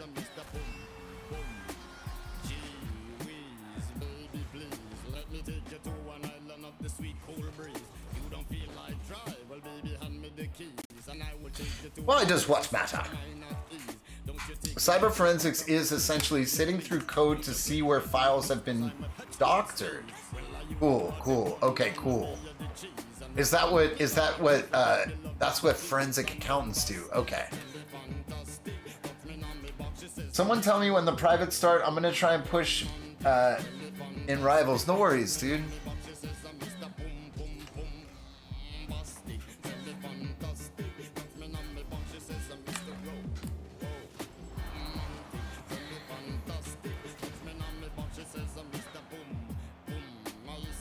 I was referring to the waking up thing for the counter question. Ooh, cool. Okay. Here's an interesting counter question. Why does that matter? You gotta play the hand you're dealt. Yeah, of course. So the thing is, it's like, I mean, it really fucking matters, but it doesn't, right? That's not really the point of this. Like, I can get into that argument of how it actually does matter. I mean, it's like we're talking about. I mean, that changes everything about reality as we know it. So that matters a great deal, especially if it leads to the prospect of being able to influence those realities. So yes, a very, very big deal. It means a lot. But that wasn't the point. The point was kind of like,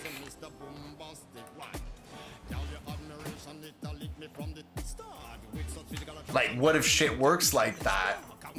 I mean, like, how cool is that? How interesting. yeah, you simply could not.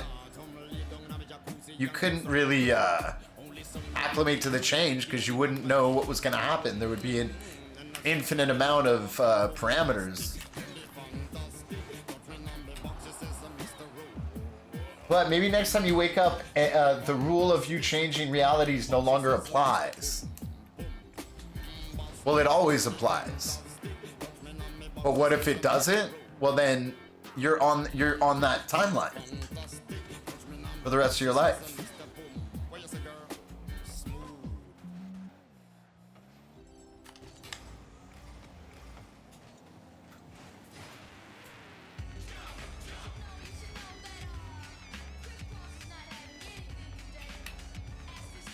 Can you imagine those plants? That's also interesting though. Like what if somehow in this quantum ethereal that we're consistently jumping like quantum leap style to find our right timeline in the quantum verse? What if life just works that way?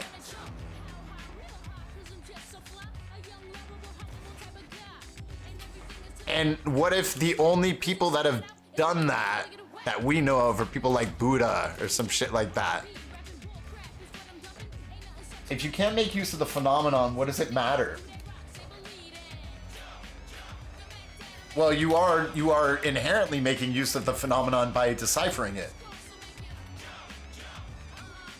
You feel me? That's what I believe. Like, even if you're, even if you can't influence it because it's just like,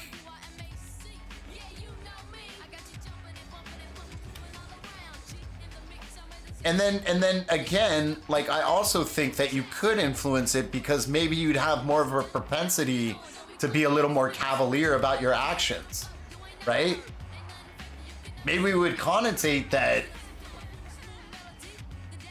like you never actually die. What defines the right timeline? I don't know. Why wouldn't we already be in it? If not, how did we get separated? So, okay. So I would say, okay, so let's entertain the fact that we were never aligned. Like the consciousness that we have right now, your consciousness that you have right now, it was never aligned. It never was separated, okay? From that source, but it does. It was never separated from anything, but it does want to get to the quote-unquote right timeline. Now, what is the right timeline? Even though consciousness and the universe are symbiotic in a lot of regard,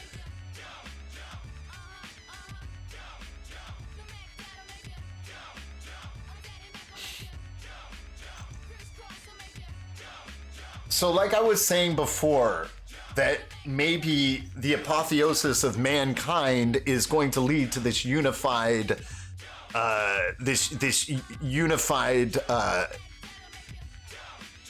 goal. Right? The apotheosis of mankind leads to this unified goal that mankind has, whatever that might be. What if in the quantum realm, consciousness is the same type of thing? Where consciousness is almost looking for its home. You bring up a lot of questions about reincarnation, stuff like that. Why assume we aren't where we are meant to be? Well, we are where we're meant to be. Everything is perfect because it is. It just exists. You know what I mean? Like without humans, we have no interpretation of this stuff anyway, so it's meaningless anyway, right? Without us, all of this is meaningless, right? Do you agree? That's fucking crazy, and it sucks too. Define apotheosis of mankind. What's up, Scrumptious? How are you doing, dude? How's your health? I know what those words mean, but you need to define it the way you're using it. So I think like an evolution, like an apotheosis in the old term is like when someone, I believe, when someone of like human standing raises to like godlike status. You know what I mean? Like kind of rises up, has an apotheosis, and kind of becomes a god. That's my understanding of what an apotheosis is. So, so for this, I think it might be through AI or something. I think it has a lot to do with the separation of consciousness from instinct. I think since man was born, we have been in a war of consciousness versus instinct. And I think we are continuously evolving in that regard. You know what happens when you assume you're usually right? I'm doing scrumptious. My sleep has been better this last week. That makes me so happy. I think about you often, dude.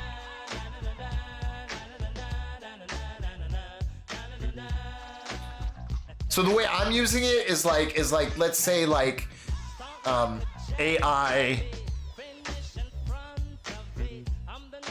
you know, evolves us to a level where, you know, we can leave the physical constraints of our human bodies. I'm not saying that would necessarily be a good thing, you know what I mean? But what if that in itself was an apotheosis to do so many more unbelievable things, like seeding the universe and just doing crazy shit, you know? Thanks, I appreciate it. Honestly, you would be the only one. Well, hey, I'm happy to be that one then. But if where we need to be, then why do we need to go anywhere?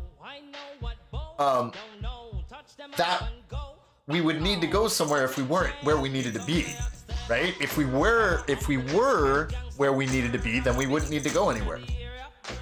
Answers your question.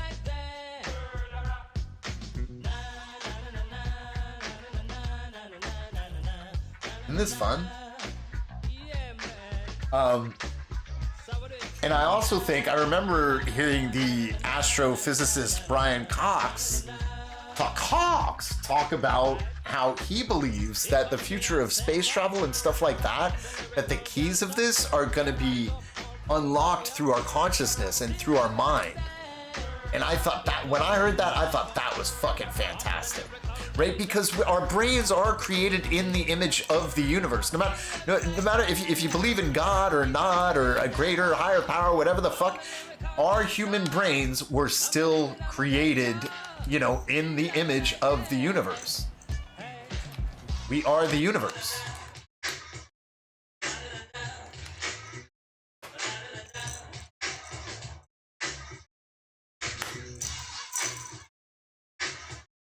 Oh, God.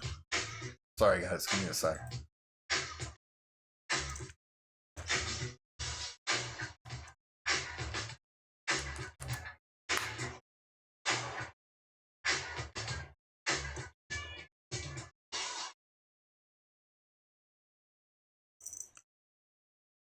One more. Give me a sec, guys. Fuck.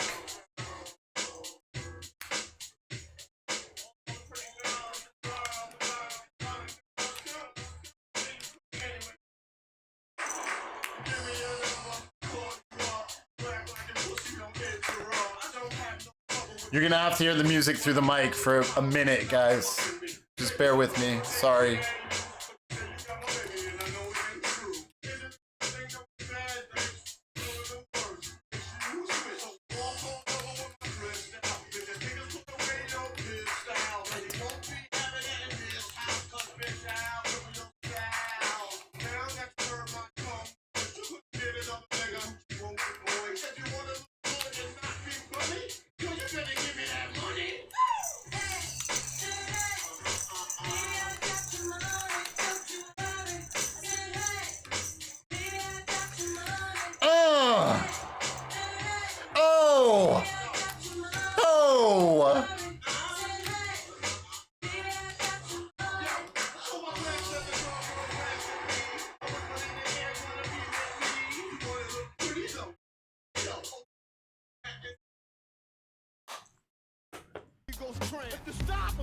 Thank you for your patience.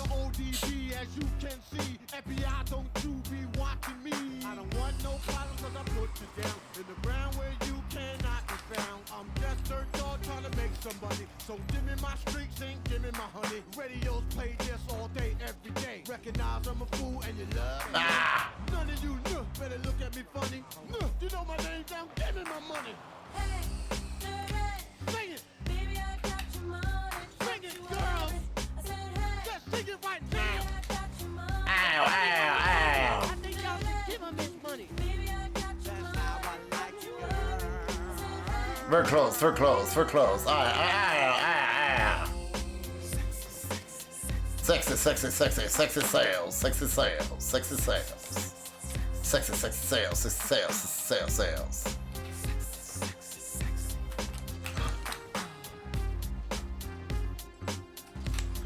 2 minutes, 2 minutes. Like this all night. Bitches, put your ass out, let me hold it tight. You're looking at my wrist saying, this so nice. The price, bitch, is diamond shining disco line. Wow, close. I'ma get this money and rob them. Lucky dog when I won the lotto. Ran up on my car, I'm carrying Rollo. But hold on, you can call me dirty and then lift up your skirt. And you want some of this dirty. God made dirt and dirt bust your ass. Stop annoying me, yeah, play my music loud. And take the back to no dirty to move the crowd. This is one filthy song. Indeed it is. Somebody play something filthy instead. I didn't see that. I'm sorry. Baby, I got your money. Don't you worry. I said, hey, baby, I got your money. Hey, baby, I got your money. Don't you worry. I said, hey, baby, I got your money. Hey, baby, I got your money. Don't you worry. I said, hey, baby, I got your money. Nice.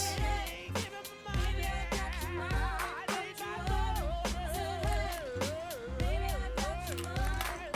Hey, dirty. Baby, I got your money. Don't you worry. I said, hey. 40 seconds. Oh, get in there, motherfucker. 30 seconds.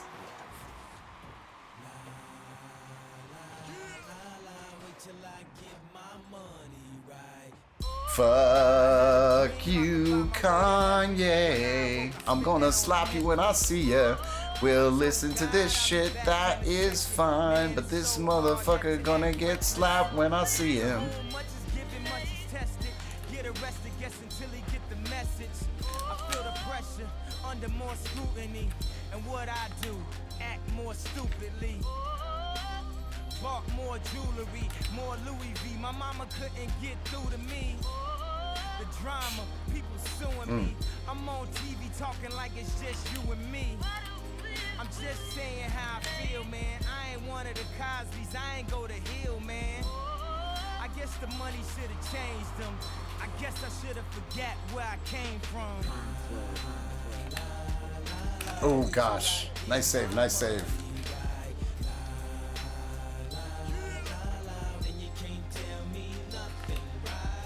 Excuse me, was you saying something? You can't tell me nothing. You can't tell me nothing. You can't tell me nothing. Let up.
Ooh, good save.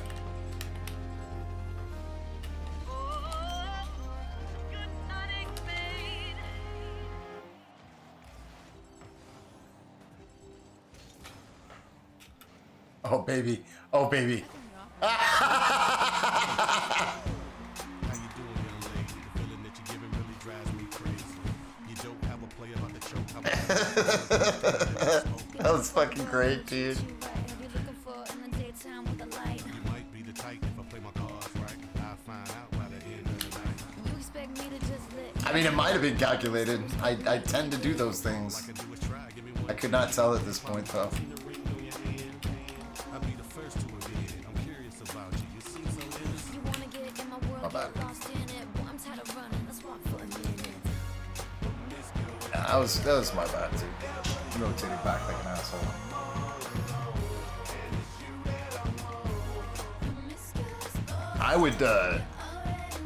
I'd date a homosexual frog, personally. I don't know about you guys. Hey?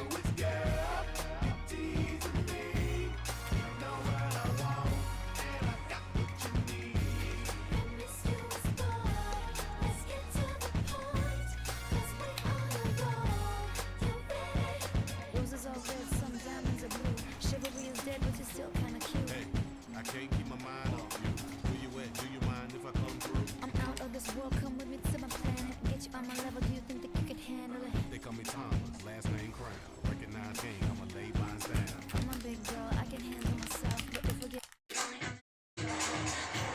Nice shot.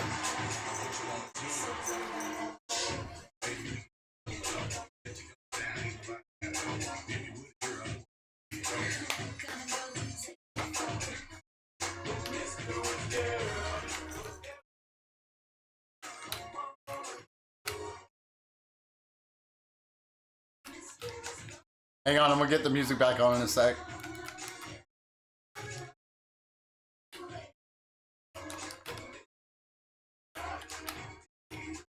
Nice, dude.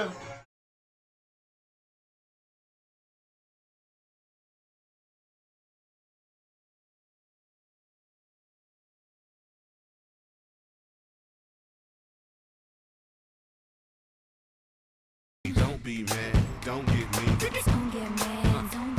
Wait, I don't mean no harm. I can see you with my t-shirt on. Bring that Whoopsie. on. My bad. We're good.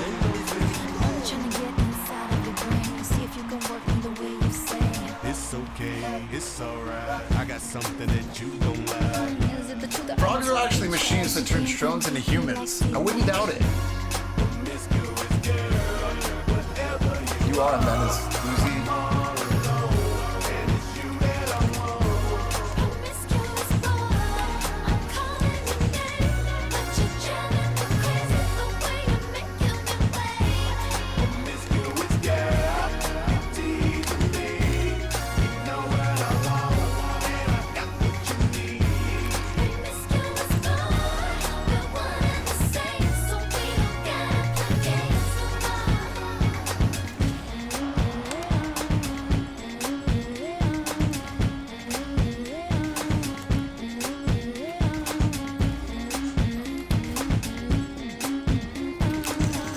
Good pass, dude.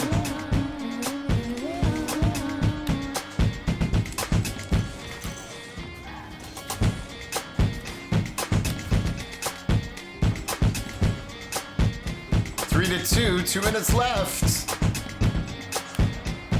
Let's go. Nice, good pass. What a save, dude. Oh god, I'm so bad. So sorry. So sorry. So sorry. Come on. Sicker than your average. Pop a twist cabbage off instinct. Niggas don't think shit stink. Pink gators. My Detroit players. Tim's for my hooligans in Brooklyn. Nice fucking shot. No problem.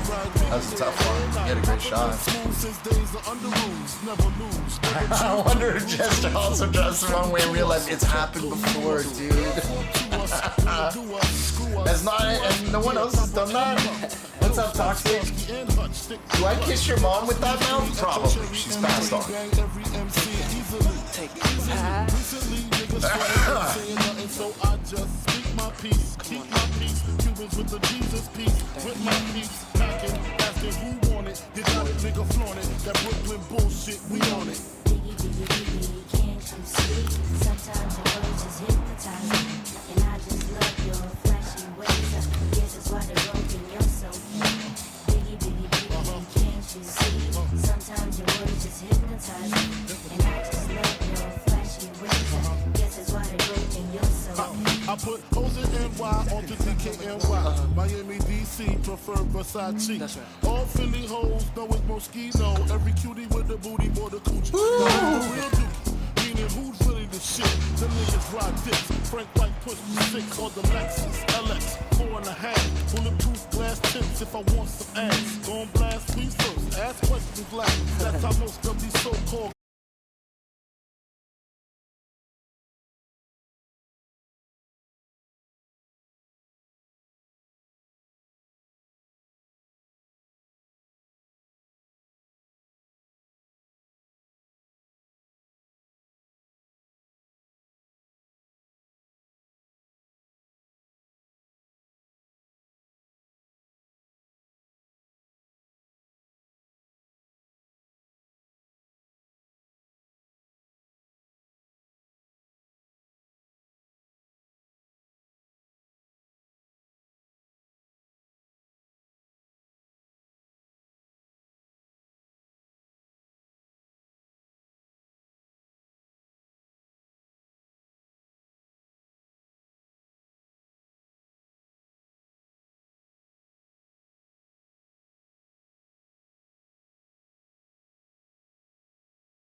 to your cooking content. Thank you, A-Static. Before you go, hey, look what I did. I show you this? What I made? I think I did. That's what I made for Do Android Stream of Electric Sheep on Monday. Next Monday, I'm not going to be able to do it. I'm a boss, I buy that ocean. Ain't nobody fucking with this. They want that shit, they off their feet. I give it to them, but in between my time, I gotta tie shoestrings. Life's a trip when you want these things. I often slip, and then I lead to a 3W's a life. You saw that last time. Okay, cool. I'm glad you liked it. Yeah. I definitely enjoyed making it. I don't fuck with no hand-me-down. See if you fuck, then it's after me. You know yeah, how much I'ma make it work. You know The Filthy Chef. That's a good title. I think I might have thought that already, but either way, Bacon, that's a great title. I think I'm gonna use that. Thank you. I think that's fantastic. Should I make a complete different character with an accent and everything? Just make it a thing? Otherwise, you know, I mean, it's still good enough doing it as the Filthy Jester, but you know, it'd be kind of interesting. Something to think about. Make another channel just for cooking vids, but it's up to you. It's the Filthy Chef, dude. Sora, that's a great idea, bro. That's such a good fucking idea, dude. Nesty asks, any words of wisdom to fight a nasty sore throat as it's just starting to kick in? I mean, man, gargle with salt water, lots of liquids, Ludens or fucking Pine Brothers cough drops, I would say. Not much you can do, man. Tea. Tea. Some nice, soothing tea.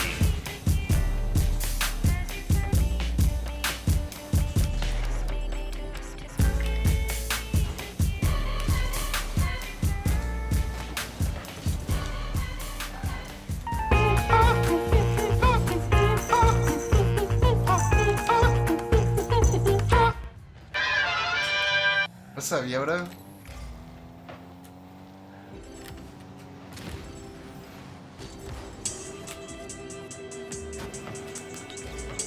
How you doing?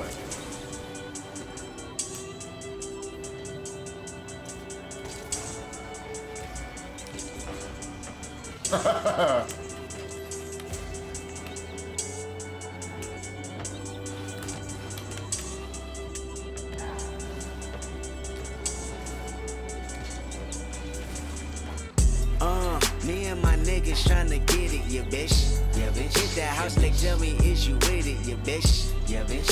Home invasion was persuasive. From 9 to 5, I know it's vacant, yeah, bitch. Yeah, bitch. Dreams of living life like rappers do. Back when condom rappers wasn't cool. They wasn't cool. I fucked Shireen and went to tell my bros. Then Usher Raymond let it burn. Oh, nice fucking shot. Hot sauce all at night, I rhyming, yeah, bitch. Yeah, bitch. Park the car, then we start rhyming, yeah, bitch. Y'all got room? We'll start some projects. The only thing we had to free our mind. Then freeze that verse when Y'all we hop see in. dollar What's up, signs. Corpse, you beauty? You looking like an easy come up, yeah, bitch. Yeah, bitch. Hey, Silver Spoon, I know you come from, yeah, bitch. Yeah, bitch. And that's a lifestyle that we never knew. It's Go good. at a rapping for the revenue. Holly Berry or Hallelujah. Pick your poison, tell me what you do. Everybody go respect the shooter, but the one in front of the gun lives forever. The one in front of the gun forever. And I've been hustling all day, this away, that away, through canals and alleyways, just to say, money trees is the perfect place for shade, and that's just how I feel. Nah, $8 might just fuck your main bitch, that's just how I feel. Nah, $8 might say fuck them niggas that you came with, that's just how I feel. Nah, $8 might just make that lane switch, that's just how I feel. Nah, $8 might turn to $1 million, then we all rich, that's just how I feel. Dreams of living life like rappers do. Bump Very that close. movie 40 after school. You know, big ballin' with my Stevens had us thinking rational. Back to reality, we pour, yeah, bitch. Another casualty at war, yeah, bitch. 2 bullets in my Uncle Tony head. He said one day I'll be on tour, yeah, bitch. That Louisburgers never be the same. A Louis Belter never ease that pain. But I'ma purchase when that day is jerking. Pull off at churches with Pirelli skirting. Gang signs out the window, yeah, bitch. Hoping all of them offend you, yeah, bitch. They say your hood is a pot of gold. Nessie, come play with us, dude. We go crash it when nobody's home. Because we're starting a private match. Pick your poison, tell me what you do. Everybody go respect the shooter, but the one in front of the gun lives forever. The one in front of the gun.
thought story was pretty good, yes.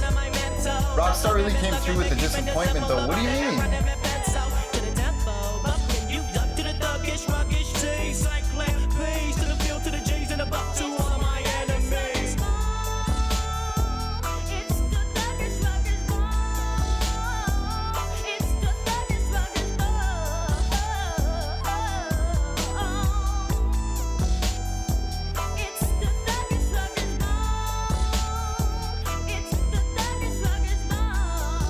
Those story DLC that they promised when they announced the game, but we never got one. Oh wow.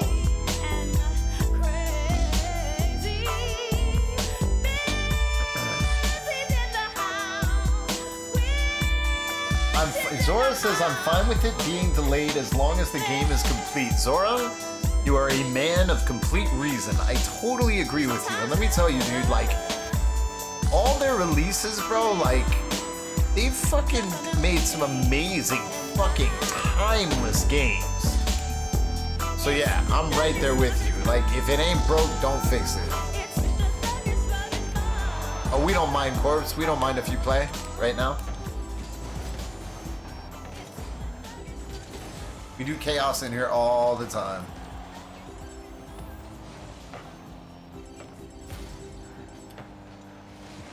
Yeah, and Zora, that's a great idea for another channel, another cooking channel, and just be the filthy chef.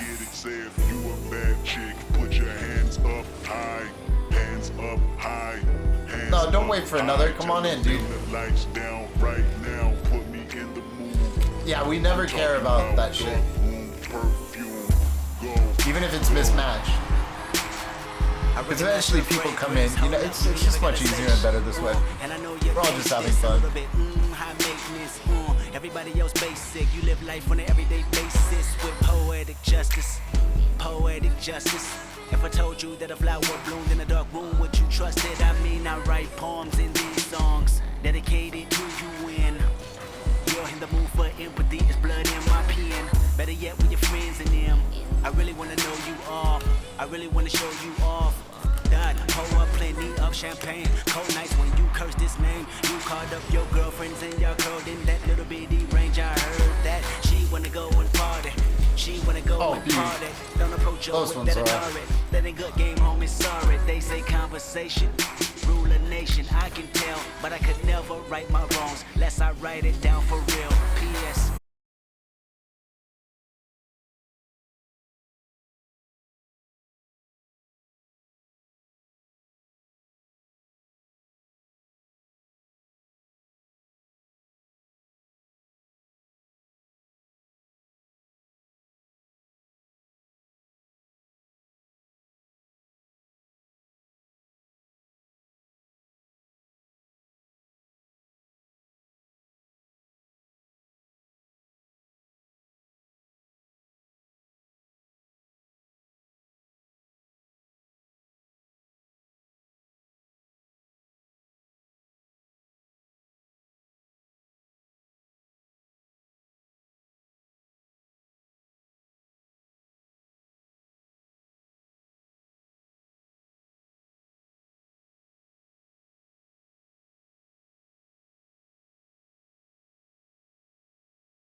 recognize the feeling we love. You're trying to keep it deprived and only co-sign what radio does. And I'm looking right past you. We live in a world on two different axles.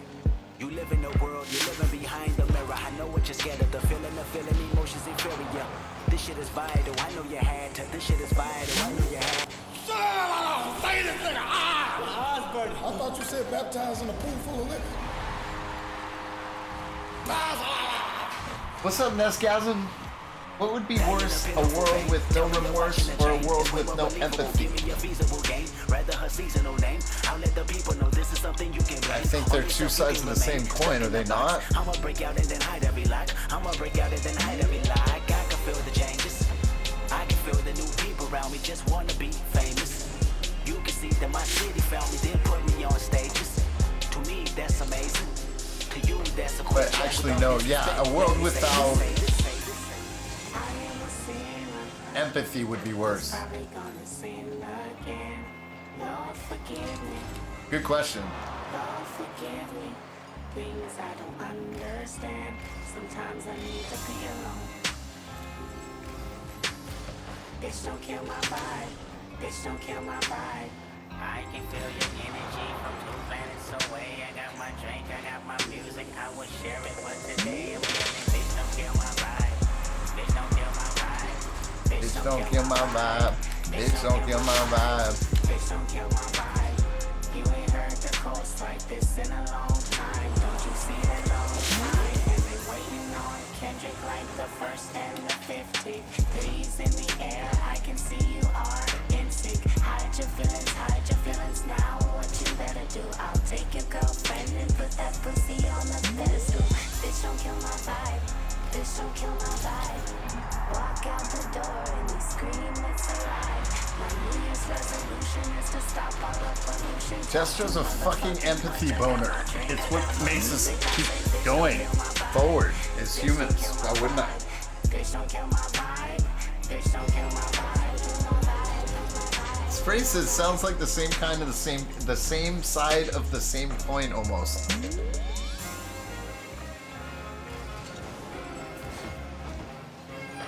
Or something.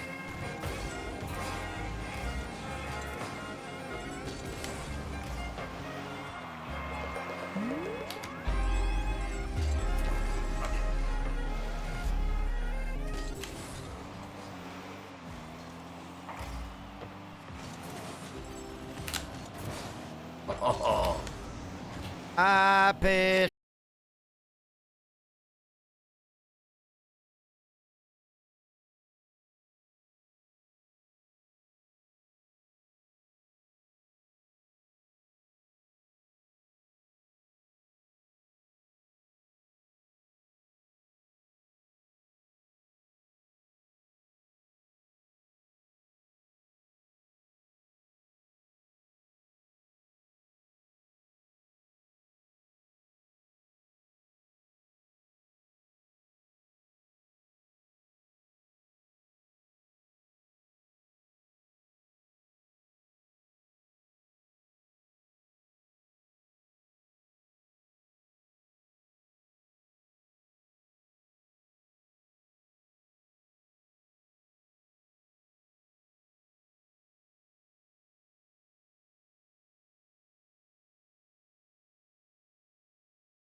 Uranus, you know what I mean? Like, I mean, you know, it's like a proverb, you know? Don't tongue while gold exploding.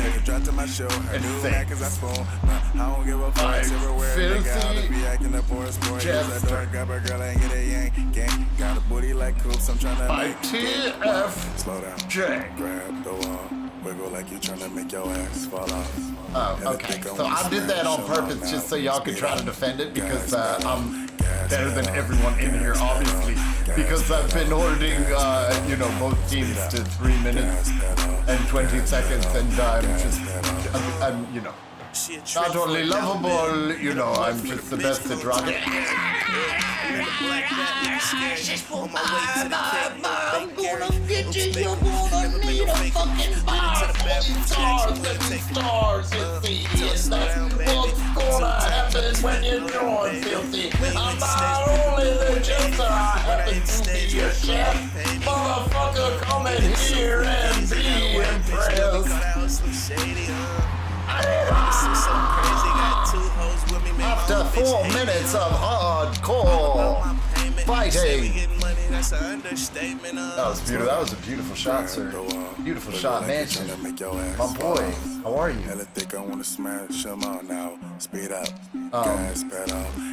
I'll hit my vape and start getting it. Corpse, you've already been getting it. You've been abusing all of us with your Rocket League proficiencies. Let's also rotate so everybody can get a turn. I'll leave that up to you guys.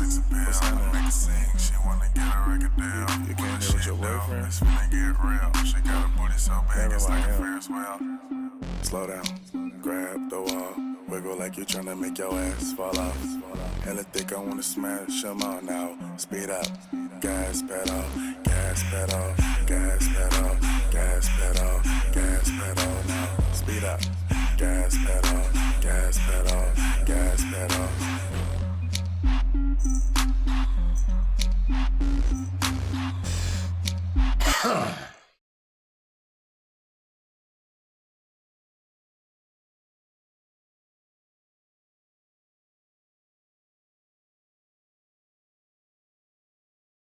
Can you guys hear it? I ran out of smoke 2 days ago and got a little more. Okay, cool. I'm trying not to do that. Oh, it didn't change? I got this. Hold on. I'm going to rewind this because this is pretty dope.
That wasn't intentional. I just hit you by accident.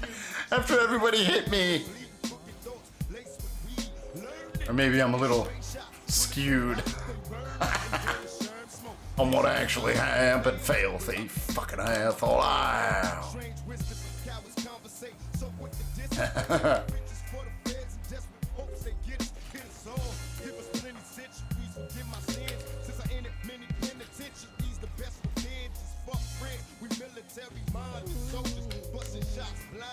Trying to find Jehovah to help me. Somebody save me. Lost and crazy, scared to drop a seed. Hoping I ain't curse my babies. Maybe now niggas feel me now. Picture my pain, embrace my words, make the world change. And still I smile, nigga. And now a moment of silence. Let us pray.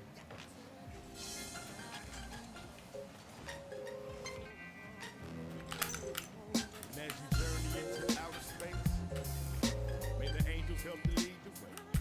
Oh, 1 minute left, 0-0. This is a tight, squishy, squashy, squooshy, little excruciating excursion. Shit on my testicle head. God damn it, I told you it's not my fault. It's not my fault. Born this way. Here to stay. I'm just gonna keep playing. You keep praying, I'm gonna keep playing coke, to be honest, filthy.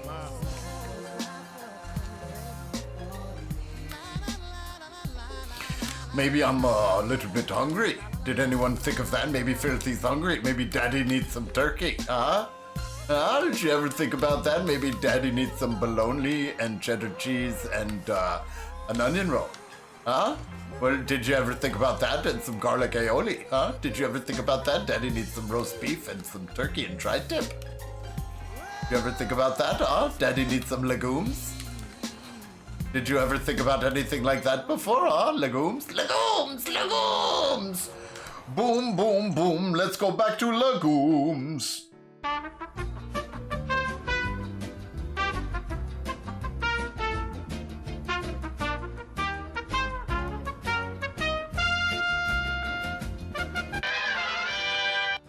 Okay, think we're gonna head out and go lay down to try and feeling better. All right, hey, feel better. Thanks for kicking it with us. Hey, we got some Outcasts here. That's never bad.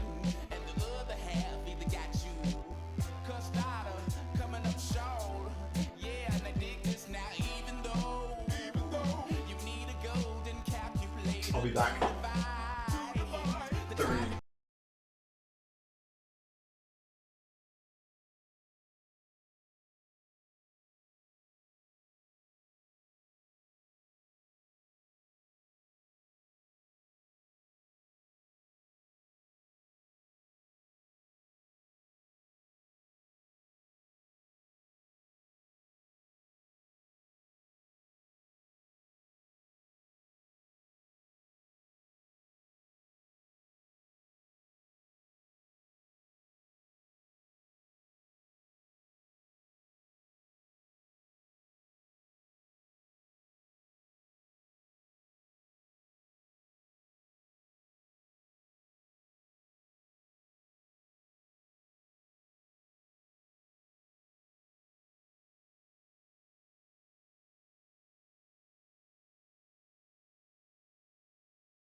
Whoa, whoa, whoa, whoa.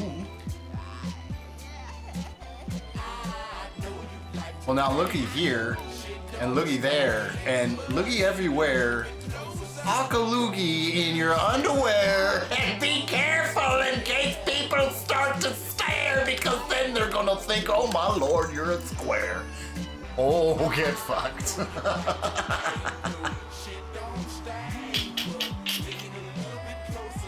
Was that a flick? Oh, it was a flicky flick. Flicky flick.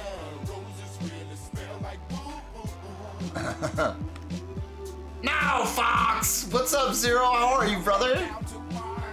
How was Path of Exile treating you? I gotta crack that game open again. That is a lot of fucking fun. I got back into Baldur's Gate, though. And I think I'm working on the third act, or getting into the third act. Something like this. Buy me Wi-Fi. I wish I could. I can't afford shit for myself, unfortunately, dude. I'm 2 months behind on my fucking Spectrum internet bill. It's like $100 a month now. I'm gonna have to change, dude. Like, I'm like, how the fuck is every month $95? Yo, Grim, I appreciate you, man. Back again, baby. I want to see a filthy commercial, like a real one, or one that I'm gonna make. I have filthy commercials that I can make.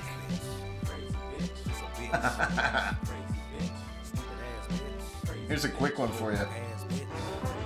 Call me crazy, but I believe that good food is the conduit that brings families together for the holidays. And that's why vegans can't really feel love.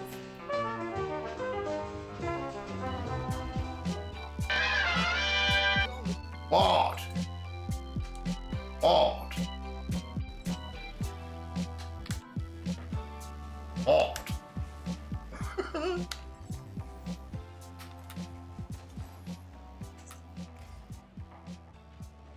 To be honest, 110 isn't that bad compared to what most make you pay. Really? Grim, it's good to see you, brother. Oh, well, look.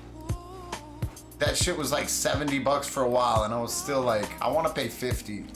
They have Starry internet out here, and I'm thinking about switching and getting it, because fuck Spectrum, dude.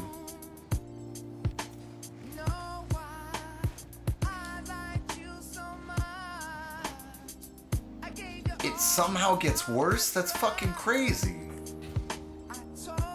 I don't believe that. I mean, obviously you're not lying, but like, fucking, I'm in LA. Like, why wouldn't they charge up the ass up here? Why would they charge more other places?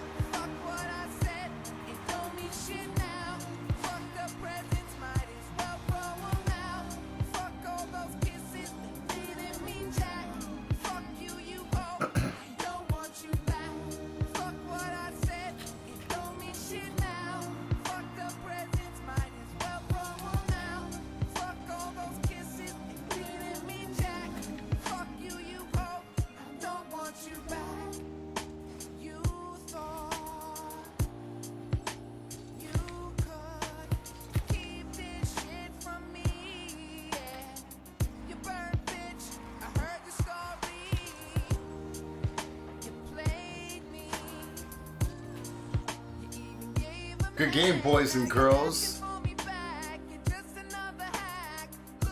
Oh, Xfinity.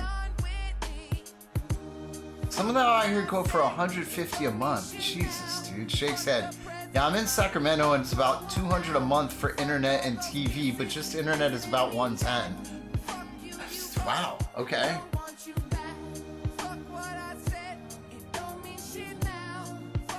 I mean, and Grim, you and I are old men. We know how it used to be, so wow, okay, well that's sobering. Fuck.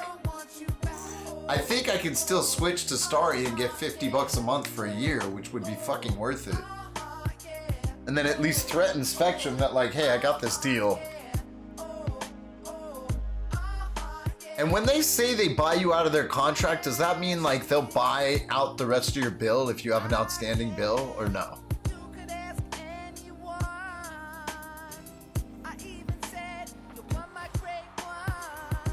You have full internet and pay 120 a month. Yo, Jesus Christ, dude. What up, Kush? Thanks for the raid, homie. How was your stream, bro? Appreciate you, man. I got lucky with my build. They were doing fiber promo. At the time I was moving to my new place, 60 bucks a month for highest speed available. Yeah. That's what I'm saying. It's probably like promo things, but still, you know? We have 1 gig up down for 95 a month. Yeah, it's good.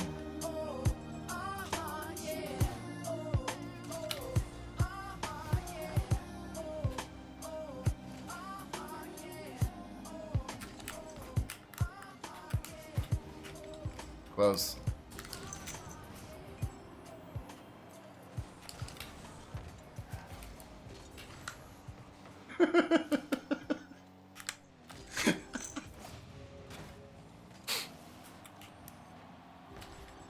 What'd you get for camping, Zora?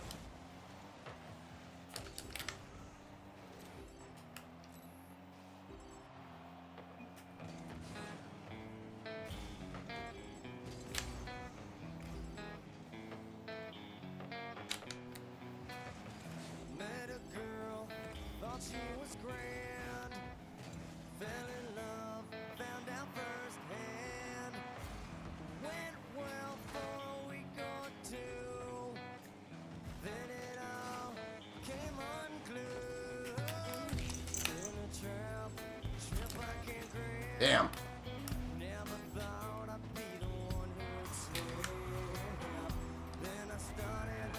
Nice shot.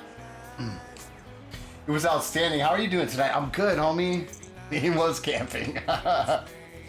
Yeah, Kush, we had Philthosophy Tuesdays tonight. That shit was fun. We talked about the question of the evening was, if you received $1 million like right now, how would that affect your life? What would you do with it?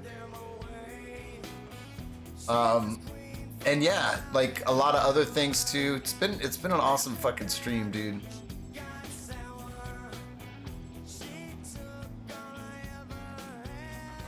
Thanks so much for the raid again, brother. I appreciate that shit. Did we get you a shout out? Oh, Spray, you're the man, dude. Thanks so much, brother.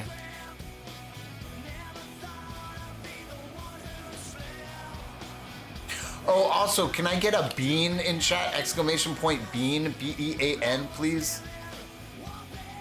I think anyone can put that in. Whenever I get a raid, if anyone wouldn't mind doing that, that would be rad.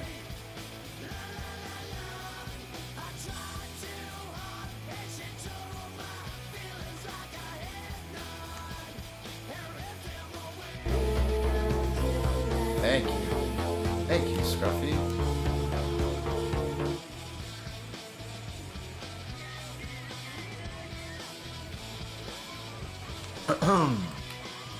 2 minutes, 10 seconds. Orange is up by 2, but they are a part of the Filthy Few, so what can I say? What can I say? What can I do? Oh my god, oh my god, oh my god. And there's Filthy trying to grab the big boost all he can because it's a fat little pig. And other fucking oxymorons. Did I just call myself a moron? Maybe. You fucking moron. Oh god, Filthy. Arriba! Arriba! La la la la! La la la la la la la la la la!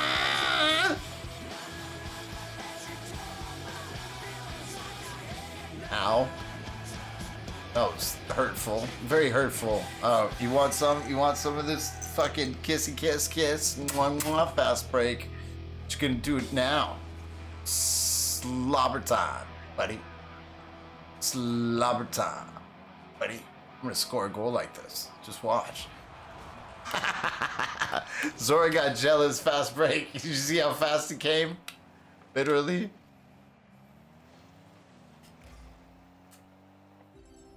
Zora got jealous of feet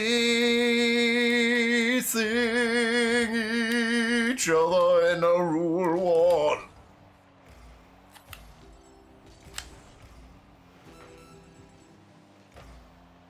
Just a little bit of spittle. God damn it on your fucking ass cheeks. I don't understand because I should win. I should win. Win, Daddy. I want to win. I want to win all over everybody. I want to win. Why can't I win? I want to win. I want to win.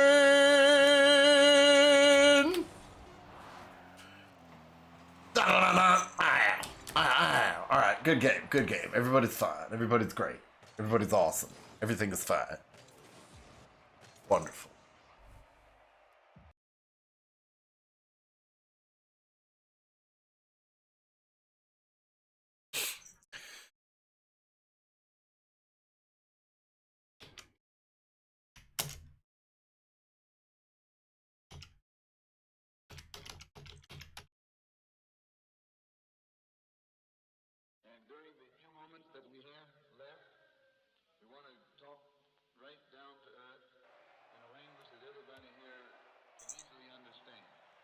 What?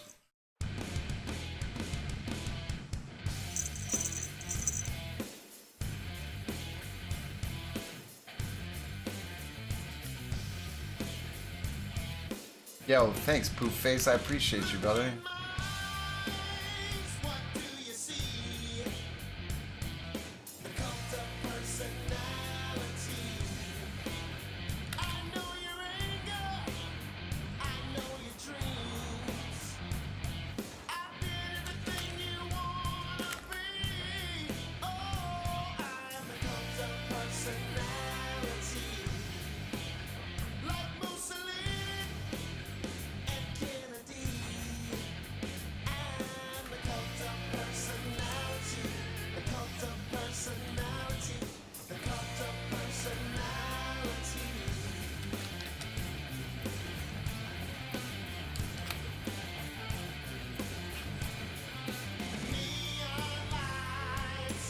Nobel Prize.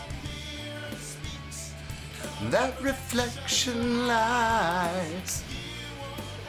Ow, ow, ow, ow, ow, ow. You guys assholes, ow. Fucking assholes, ow.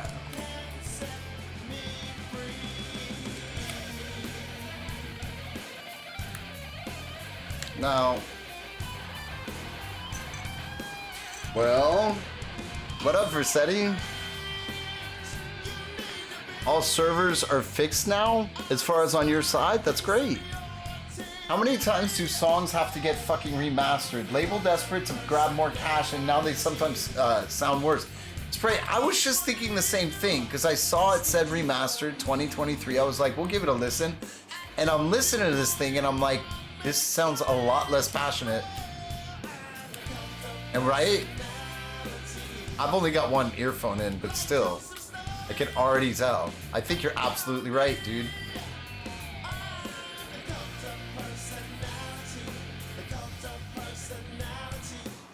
This one feels like flat.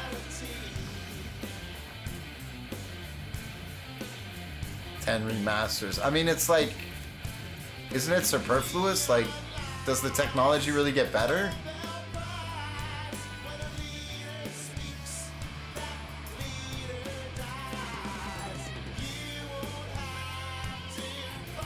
I feel like this isn't that take.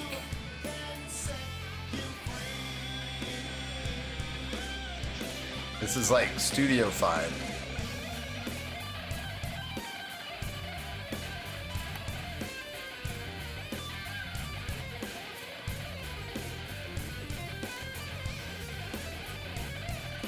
I should have jumped there.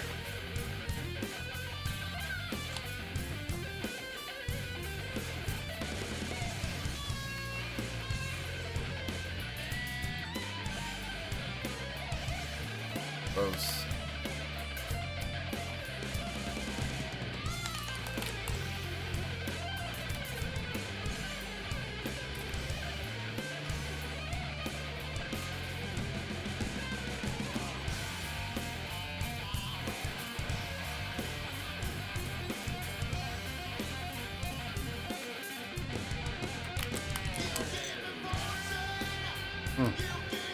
Good pass though.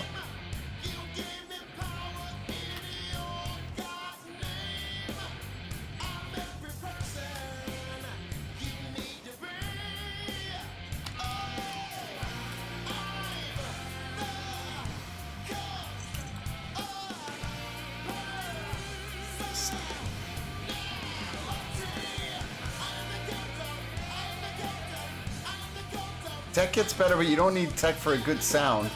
But this is what I'm saying, like, so the way I would equate my question is like in film, they say that like, you know, the 70s was like film, the way film is like the best you can get, right? Like shooting on actual film. I'm sure there's some that's like better, like what, like is 8K better than actual film? I don't know. Anyway.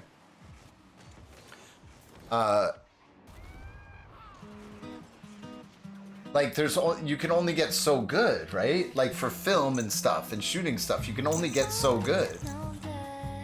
You're so freaking tired. I'm tired too, bro. I had 5 hours sleep last night. Thanks to Wicker Man. He gifted me 50 subs. I was supposed to do a 36-hour stream, but he gave me an out because I had already been up for 24 hours. I had already been up for like 12 when I'm tired. But anyway, there's gonna be a 24-hour stream the day of our podcast, my beautiful Versetti.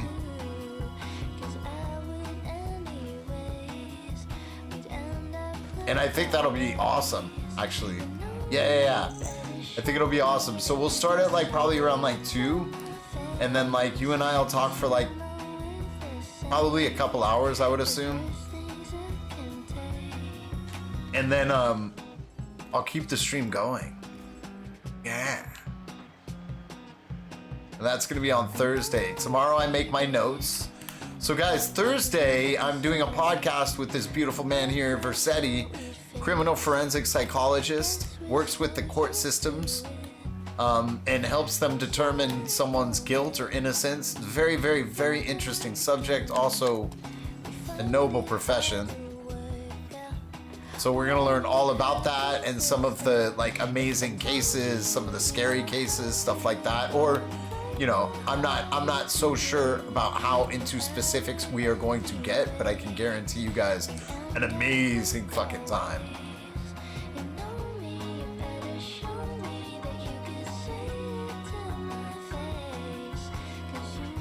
Yeah, but I'm talking about quality, right? Like the quality that film is, does 8K surpass that? I don't know. I always get confused. Sure. So like I'm thinking for music, is it similar, right? There's only so much only so well you can do, Spray. There's only so much you can remaster something, or is it possible to remaster it so it sounds even better? Because there is such thing as too much of a good thing as well. Analog versus digital. Yeah, I always still get so confused with that shit, dude. I'm kind of a moron.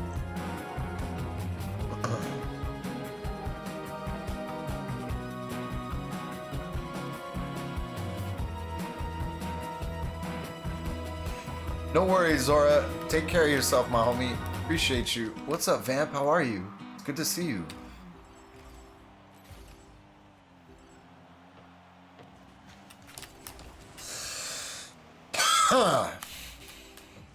I'm back.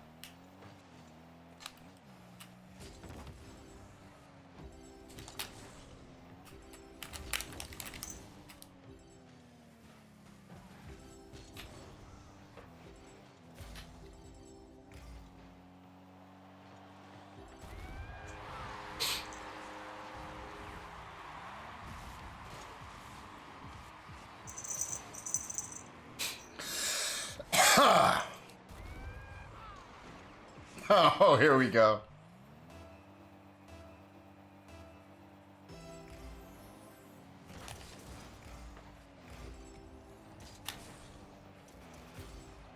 Don't try and scare me, it's not gonna work.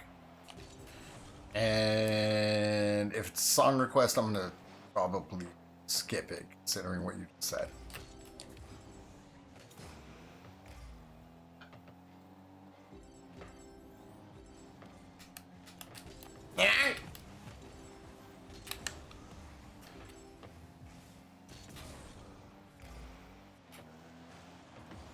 Oh my gosh.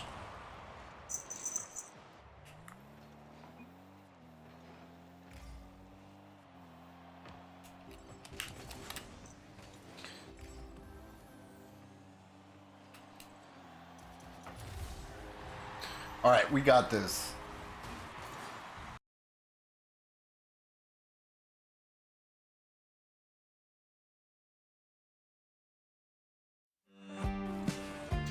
Thank you.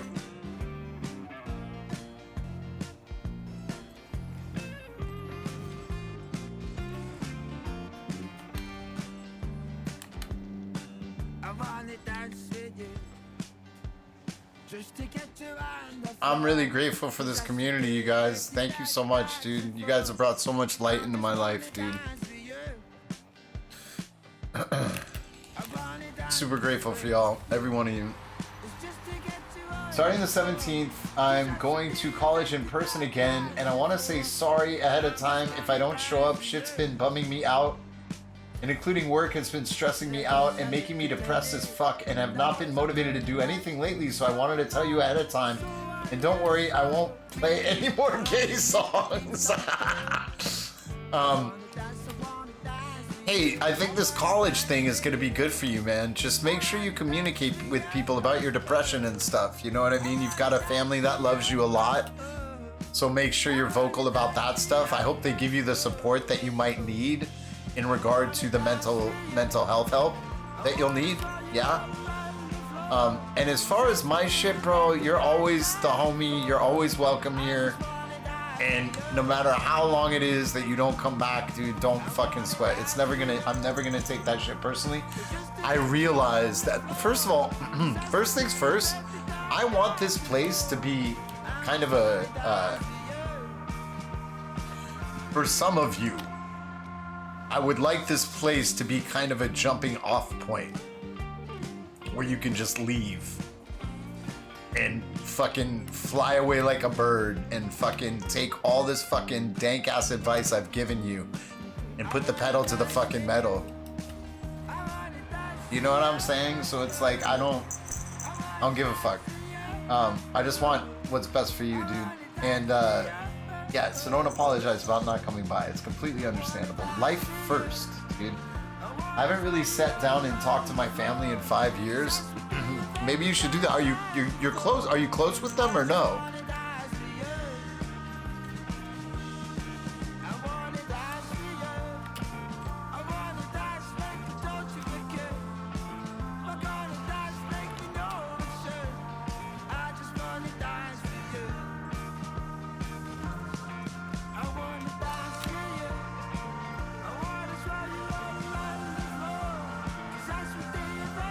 It's just like normally like hi and how are you questions, that's it. Not really. Interesting.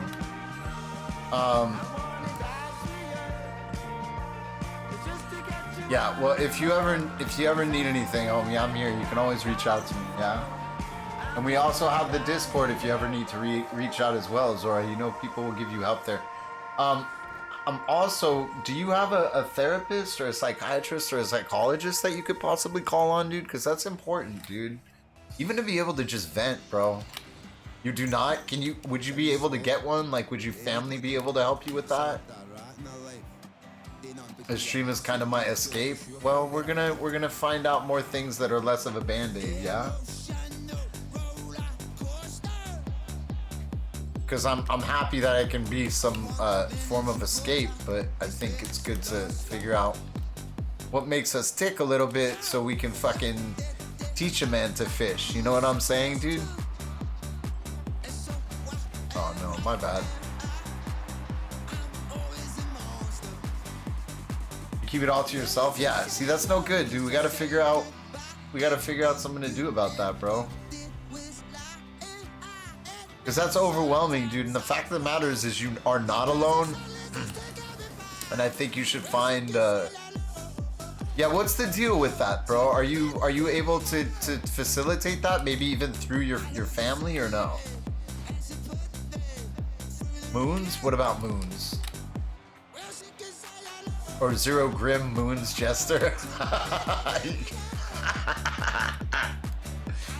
Grim, type a backslash. Grim, type backslash me and then space and then type whatever you want. Backslash me and then space. I don't really want a therapist because the problem is I don't really like talking about my personal problems to other people. Well, I mean, most people don't, bro. But like the thing is, Zora, like all that shit, like if you've got stuff that's eating you up inside, it's a healthy thing to be able to get it out, right? In any which way. And being uncomfortable with telling people your problems, like, yeah, obviously, but you also got to realize that professionals are used to this shit, dude. You know what I mean? A professional, you're not gonna surprise a professional with anything that's in your head, dude. You know? It's something I just suggest, man. So just consider it, bro. You know what I mean? Like, it doesn't make you a weaker person or anything. Like, here's the thing. When we get insights into our psyche and how we tick, we're able to find more joy in life. That's the point, right?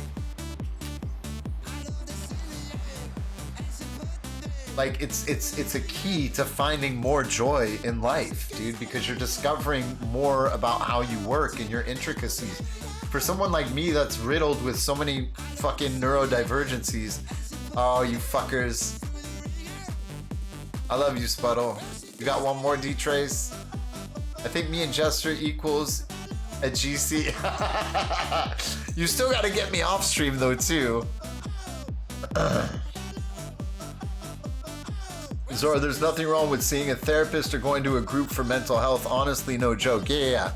So that's all we're saying. Like, you do what you want, but also realize, dude, that like these are you know, introspection. If you don't like something about yourself, like finding out you don't like something about yourself, you can change it. All of this shit takes sacrifice and extremely hard work, right?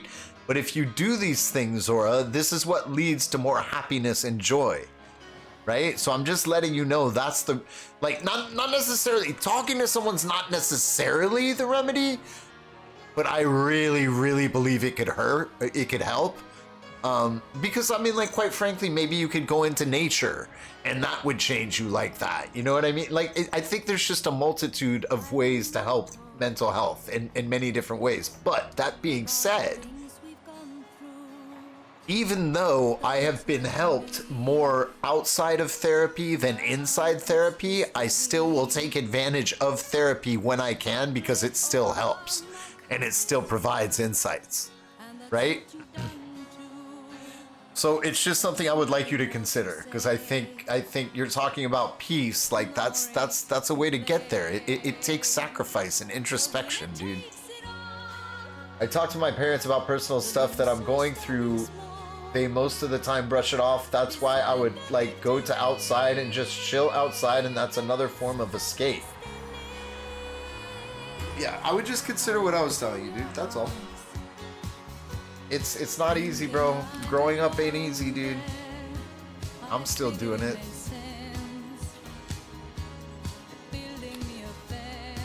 Yeah.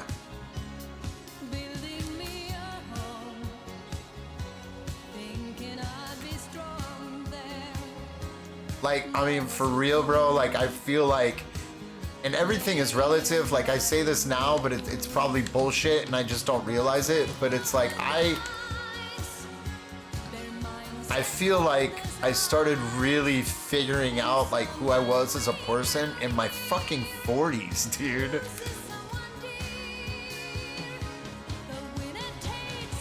You know, like really. So, I mean, yeah, man, it's a lifelong process.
and legs inside the vehicle at all times.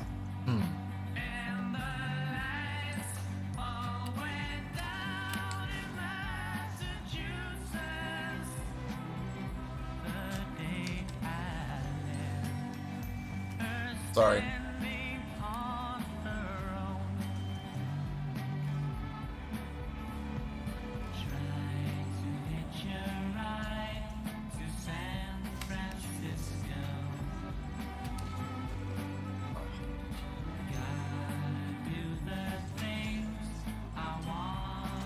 Oh, that was just bad.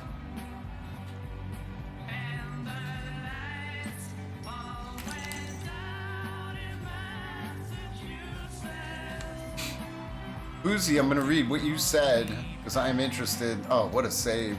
Close.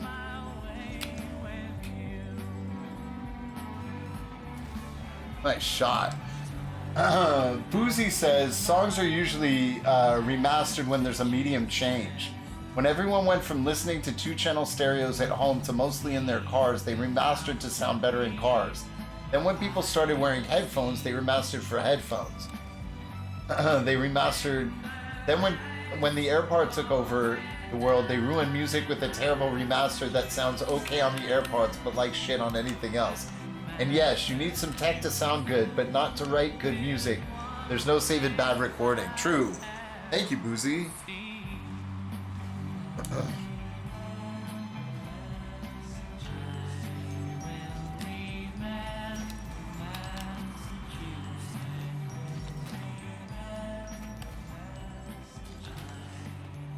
Is this fucking Vamp? Did Vamp put this on again? Dude, I love you. You're the best. It just makes the stream so much better, dude. All this diverse tunes.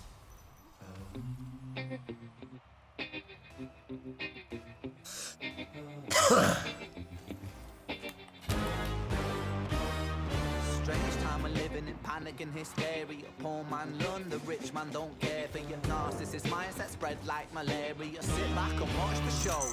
America, Britain split through fickle. You don't have to break the bank on gear, but a decent mic and recording device will go a long way to a better sound. To better sound. Yes, true. Adequate. Come on. Needlessly bleeding resources all dry. Turn a blind eye if it means a I got one more, guys. What a shame it would be, I would die. If number 10 Downing Street burned in a fire.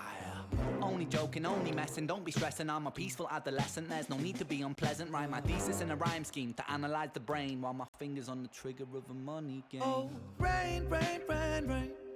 A storm it comes our way. And no surprise to distorted lies. Poison in the veins, but we died upon the blame, blame, blame, blame. It's easier to blame. But point the mirror at ourselves. We're all part of this whole. Good night, Mansion. I love you, brother. I hope to see you again soon. Hey, Mansion, look at this real quick.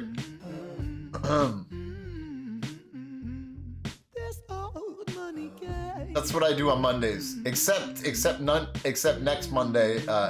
Yeah, so I'm just making thumbnails and looking to do shit to convert to YouTube and stuff. You like that shit? It's great, huh? So yeah, I'm gonna cut that up for YouTube and put basically a fucking audiobook, you know? Yeah, anyway.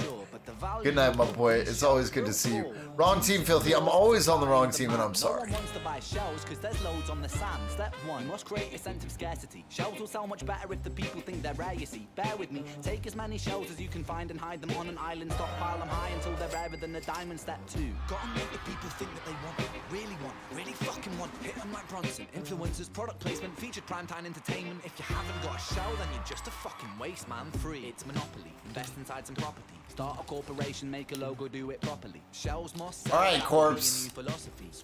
We have a worthy foe ahead of us. A worthy. Excuse me. Worthy. Like James. Worthy foe. That's a great candid shot of you. Thank you, dude. Hey, thought you'd enjoy this, and I had a corned beef on rye today for lunch. Felt Jewish as fuck, bro. That's the way to do it, bro. The corned beef on rye. I make so many motherfucking variations. First of all, I'll put pastrami on that shit too.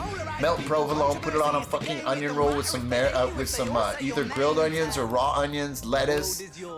Oh god, oh my god, I'm gonna fucking jizz right now, dude. you sell seashells on the Zora, what the fuck, bro? Don't you need to go to sleep? And no surprise to distorted lies, poison in the veins, but we die upon the blame. It's easier to blame. But point the mirror at ourselves. And then, Part of this whole money game. so fucking good. You know what I could go for? A fucking brisket? A brisket with fucking mozzarella. A brisket with fucking mozzarella on a onion roll. Oh, that's so fucking. Some Thousand Island lettuce, onion. Oh fuck, dude. Did you put cheese on it to keep it from being kosher? No, I just like the combo. You had Thousand and Crown. You had a Reuben, dude. You basically had a Reuben. That's another one. Oh, I can also show you guys how to make the bombest Reubens, dude. I can't wait to start doing these cooking things for you. I think I'm gonna shoot it 2 weeks from now. And I'm gonna have it with my kid too. Reuben, yeah, with no cheese, so good, dude. Thousand Island is nice for dressing for salads and other things, bro. You know what is great with the salad, guys, is ranch and balsamic. The combination is so good. Especially a fucking steak salad, bro. A steak salad with ranch and balsamic. Oh my god, it's such an amazing combo. Ranch doesn't need to exist. It's so good, dude. Once upon a time, I smoked my own corned beef and pastrami and brisket. I hate you for that, and I'm so jealous because I love you for that. Dude, I remember this fucking song.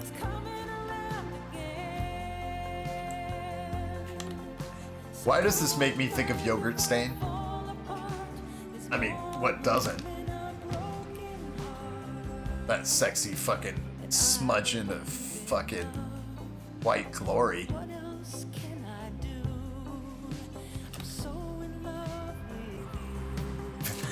This is a young song for sure.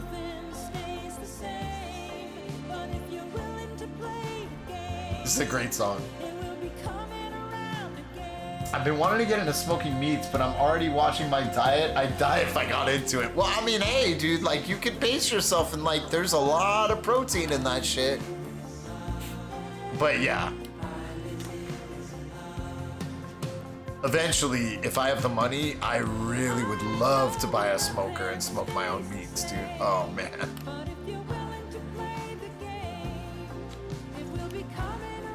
Beautiful.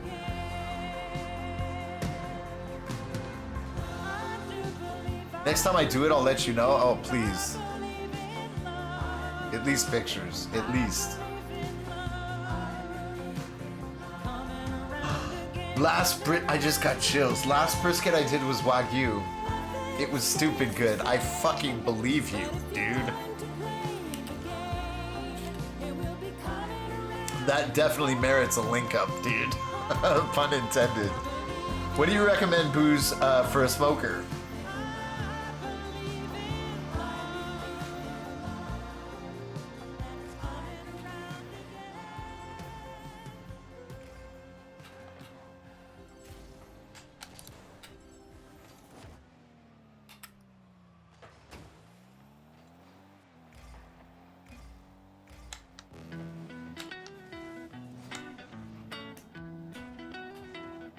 Welcome to the anus of the armpit of the internet. What's up, JT, you beauty? How are you doing? Did you come in with Odin?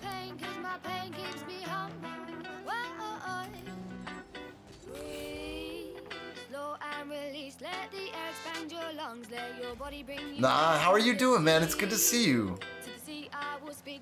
Yeah, he raided me a little bit earlier, bro.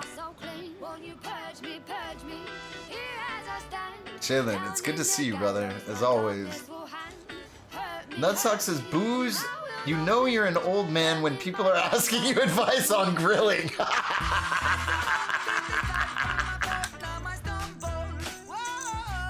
Bro, you fucking know that's true. That man is too great. He's cool as fuck, bro. Dude, that is some fucking legendary comedy. Let's play again. Pellet smokers are cheating, but pretty much set it and forget it. Hey, Zenny's up in here. What up, bro? Let's go.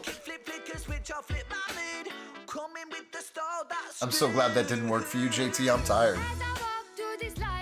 I did an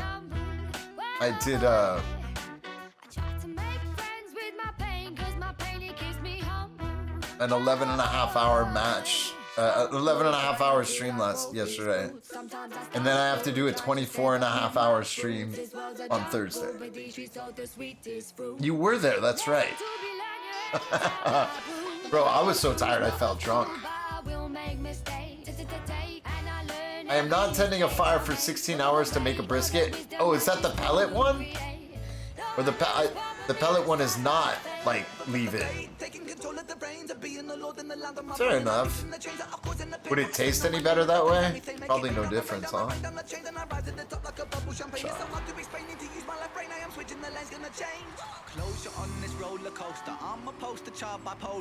Thank you, bro. Yeah, no, that was very generous, dude. So yeah, but the 24-hour plus stream is coming tomorrow. We're starting out with a great podcast, as it's been a couple years since my podcast.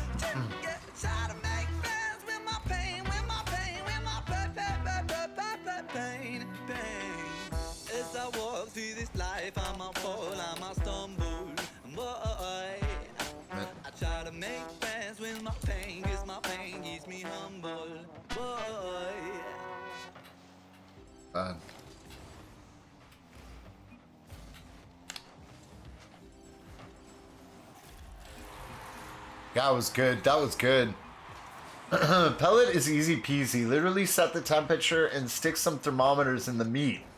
Ending a traditional smoker is a lot of opening and closing vents and keeping the smoke going. So, is there a difference in quality? And if so, how much? Because I'm kind of with you, especially if there's like no difference really in the quality. Yeah, well, no worries, JT. Love you, brother. I appreciate you, man.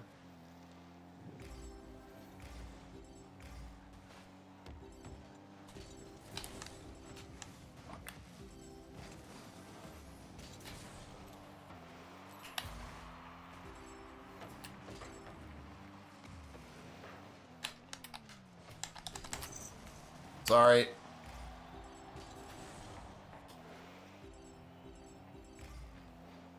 Fuck. Nice save right there, bro.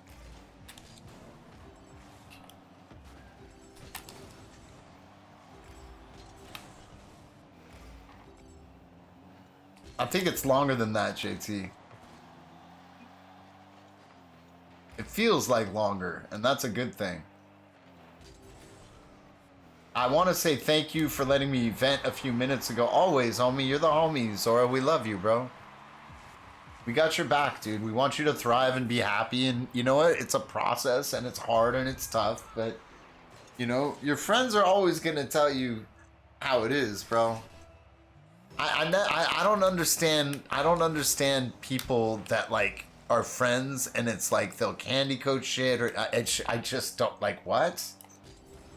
Like, why would you lie to some... Oh, you would... Because you don't really care about them. That's what you care about, yourself and how you're perceived. Oh. Wow. Crack something up.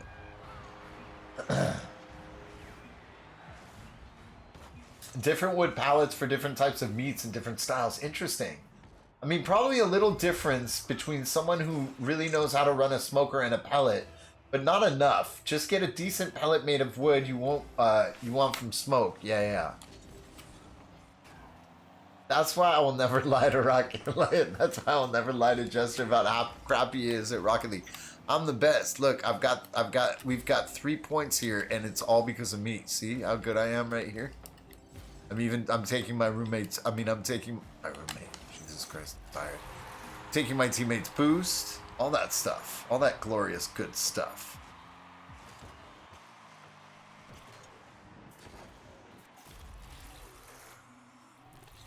Anyone watch Secret Level? Hence my fucking recommendation. Secret Level? Anyone?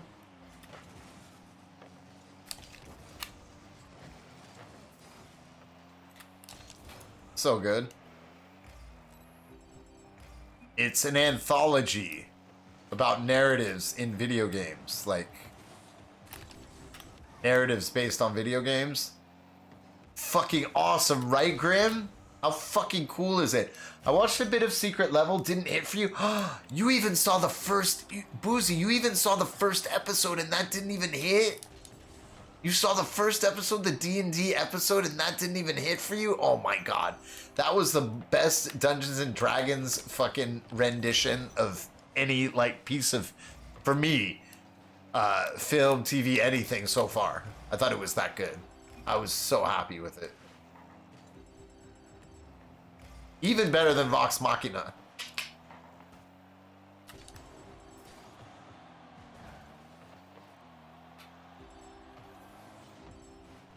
I mean, of course, there was a realism there that, you know,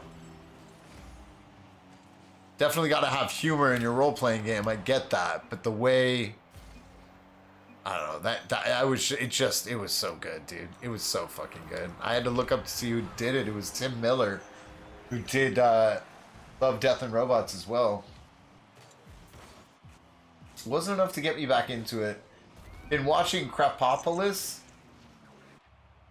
You wanted another episode like that? Well, you know, maybe you'll get it. Maybe you'll get it.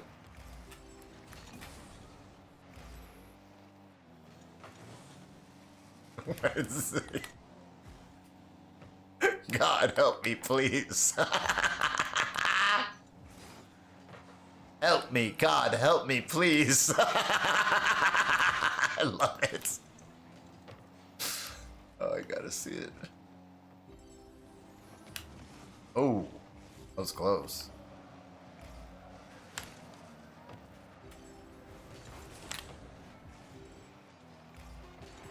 Well, penis vodka.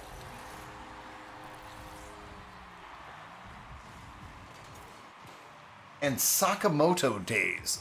Hey, when is Blue-Eyed Samurai Season 2 coming out? I'm not watching fucking One Piece. I saw the Netflix thing and I was,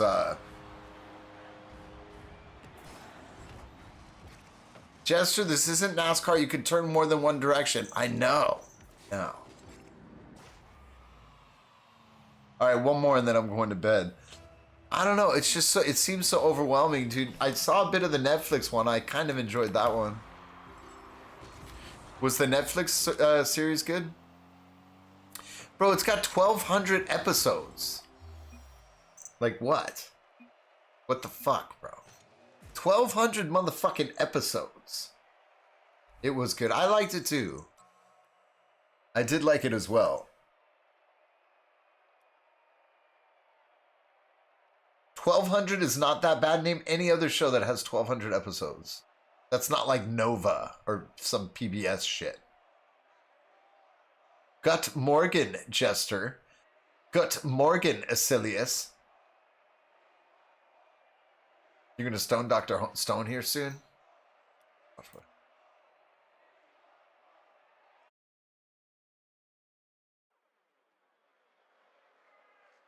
Mansion, regarding smokers, don't break the bank on your first one.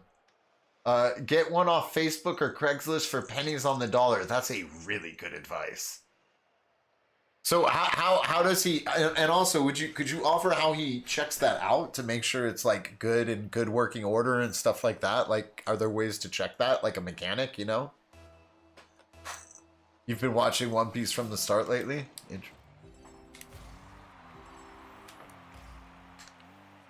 Can I get a song request?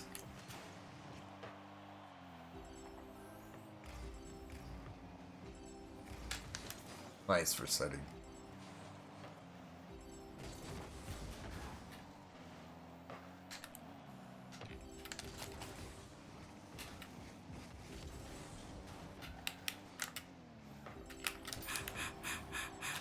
Oh, I'll take it. I'll take it. Life goes on, honey, her my babies. Woke up looking for the broccoli. High key, keep a horn on me, that could my seat. IP, ownership, the blueprint is by me. Mr. Get Off, I get off at my feet. Damn. What's the password? Uh-oh.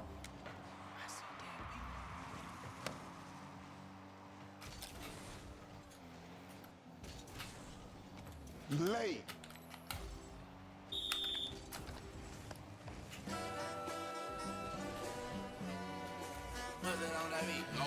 Boozy says plug it in, see if it gets hot, and the auger moves. Even if it isn't working well, they're not hard to fix up. That's how I got my camp chef. A neighbor was giving it away because he didn't want to fuck with $45 in parts and an hour of labor. So we got a $1,500 smoker for $0. That's fucking rad. Standard things, make sure it's not rusted enough.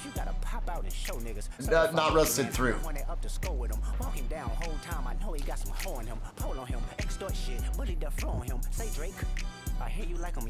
Damn, my shit ain't charging. To any bitch that talk to him and they in love, just make sure you hide your little sister from him. They tell me Chubb's the only one that get your hand-me-downs and party at the party playing with his nose now. And Baka got a weird case, why is he around? Certified lover boys, certified pedophiles. Wop. That fuck him up. Wop. I'ma do my stuff. Why you trolling like a bitch? Ain't you tired? Trying to strike a chord and it's probably A minor.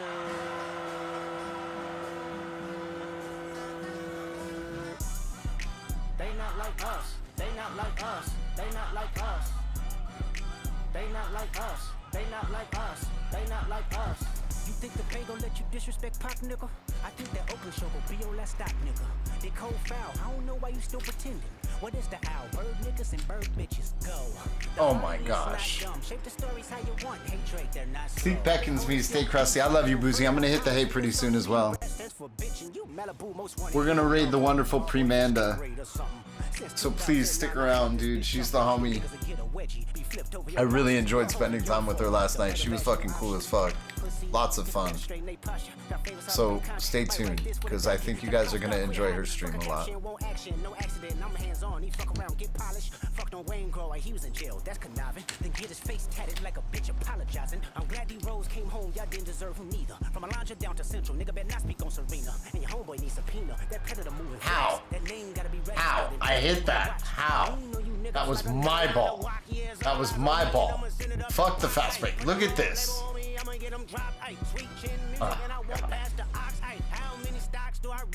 Have you heard Meet the Grams? No, I haven't heard a lot of Kendrick Lamar, so please, like, feel free to put some fucking amazing shit in there for me.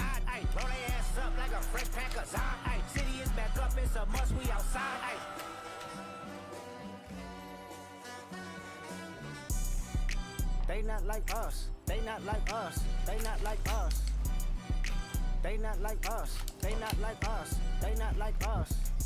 Once upon a time, all of us was in chains. Homie still double down, calling us some slaves. Atlanta was the mecca, building railroads and trains. Bear with me for a second, let me put y'all on game. The settlers was using town folk to make them richer. Fast forward 2024, you got the same agenda. You run to Atlanta when you need a check balance. Let me break it down for you, this the real nigga challenge. You called Future when you didn't see the club. Hey, what? Little baby help you get your lingo up. What? 21 get your first street cred. Thug makes you feel like you a slime in your head. Hey, what? Quavo said you can be from North Side. What? 2 Chainz say you good, but he lied. You run to Atlanta when you need a few dollars. No, you not a colleague. Lord, gosh. The family matter and the truth of the matter. Here was God's plan to show y'all the liar. I know they're very good. He a fan, a fan. He a fan, he a fan, he a freaky ass nigga, he a 69 God. Freaky ass nigga, he a 69 God. Hey, hey, hey, hey, run for your life. Hey, hey, hey, hey, run for your life. Freaky ass nigga, he a 69 God. Freaky ass nigga, he a 69 God. Hey, hey, hey, hey, run for your life. Hey, hey, hey, hey, run for your life. Meet the Grams. What is Meet the Grams about besides just dissing Drake? It's about coke?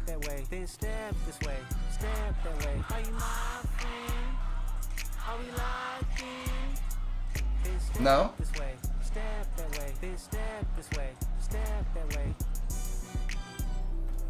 Is it about his grandma? Is it about the Grammys?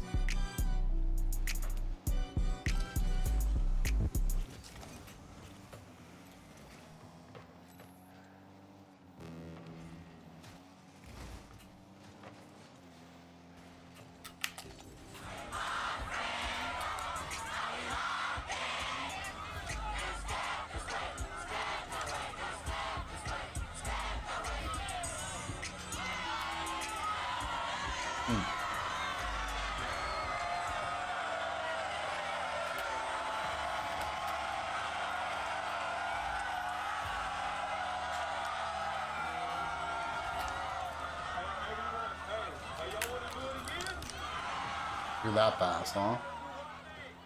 Ooh, good save, dude. Yeah.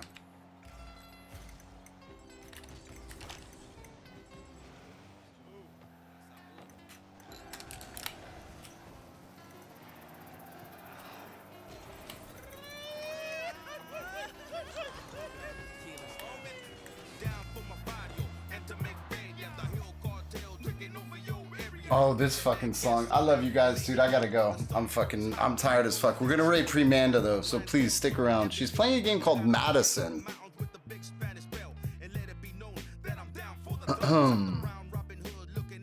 You gotta listen to it to understand. Talks about Drake's secret daughter he has. Oh, shit. That's crazy. It's dissing him and talking about his family and how he acts and how he was raised. Wow.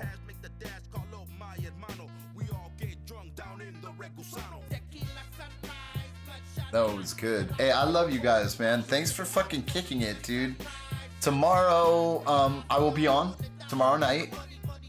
And I'm fucking very, very fucking blessed to have you guys in my corner.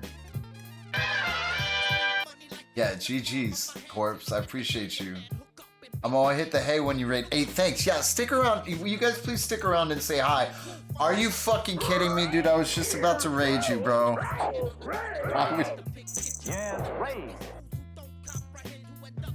Bro. Amanda. Yo, what up, Wacky? Oh my gosh, you guys, the fucking timey no reverse, dude. Did you see? What's up, Stuart? Looks like the tables have turned. Oh my god, I was just about to raid her, dude. You guys, I guess you guys are dude. Amanda, you're amazing. I appreciate you so much. I was literally just about to raid you right now, and now we have to show your people this. You know, folks, it gets hot in here sometimes. I dip my balls in buffalo sauce. You think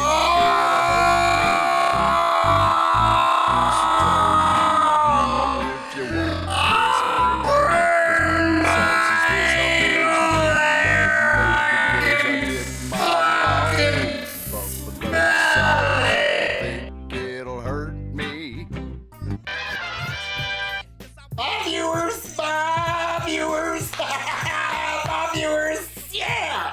Listen. Y'all think it's all fun and games here. Well, I'm gonna show you something that might change your mind about that fact or not. Tonight's Philthosophy Tuesdays is what we do.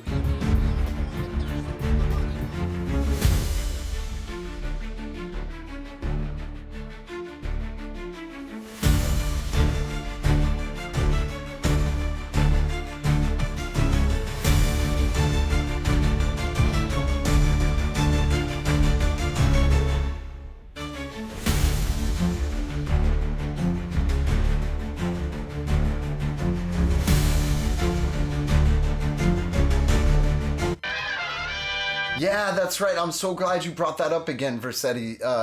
Yeah, because I forgot to mention that. So this Thursday, we have a podcast, the Filthy Few podcast, which I've been doing for a couple years, but I've been out of it for like probably well over a year. We have a few episodes already. You can look at them at the front of my page. But this Thursday, the special guest is this beautiful man, Versetti, right here. And he is a criminal forensic psychologist who works within the court systems, determining, you know, whether people are guilty or not, certain motivations, emotional responses, you know, body language, shit like this. So we are going to get into that on Thursday. It's going to be a very involved podcast, and it's going to be a lot of fun. And then after that, that same day, oh man, considering Wickerman gifted me 50 subs last night, and I was like, the story went like this.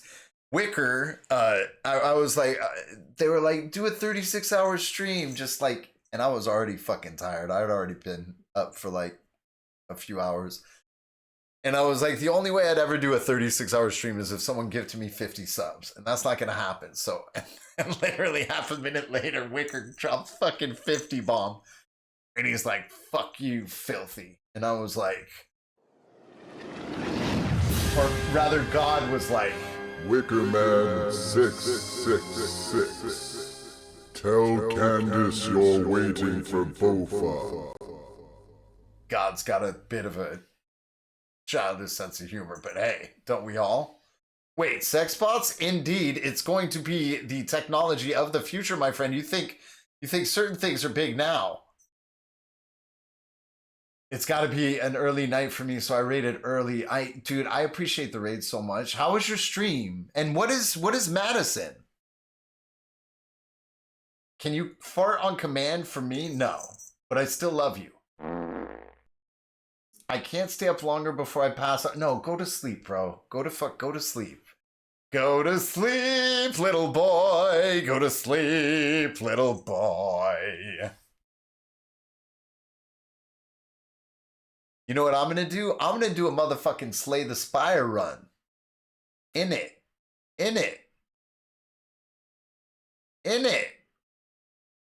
To celebrate this little raidy raid. Go to sleep, little Timmy. Go to sleep. Wacky Tackies, how are you doing tonight? It's good to see you. Oh, also, I made this for Mondays, even though I'm not going to be able to do this next Monday because I'm fucking working. But yeah, on Mondays, we do Android Stream of Electric Sheep, where I narrate this for you with various voices and stuff. And why is that not working now? Because that fucked up. God damn it. Hold on. And that should be working. All right.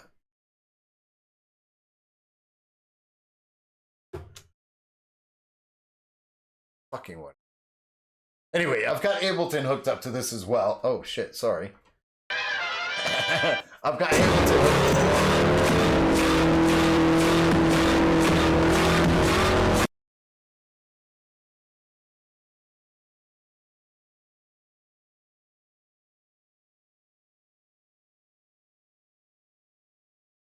I'm sorry, everybody. That's Zora's fault.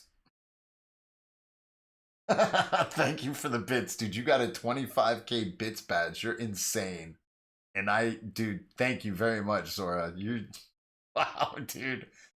Wacky Tackies, I'm good. It was a good night tonight, man. We bantered a lot, and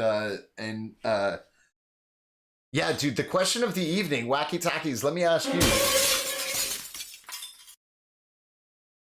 Zora, I only have one earbud in, so it's not going to be as scary. The first one got me. The second one only half got me. But I do appreciate the bits. You're late, Cratchit. More bits before I leave. I love you, brother. I appreciate you, man. Thank you so much, dude.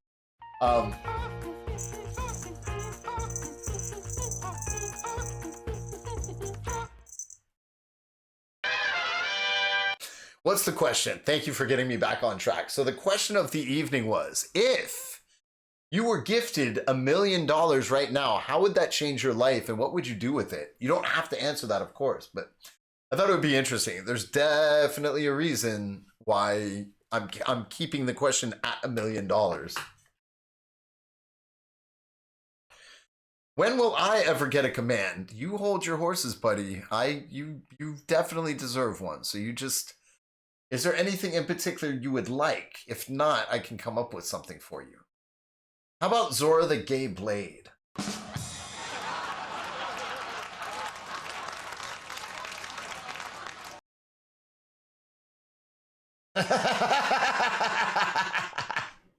I'll take it. Oh man. Hold on.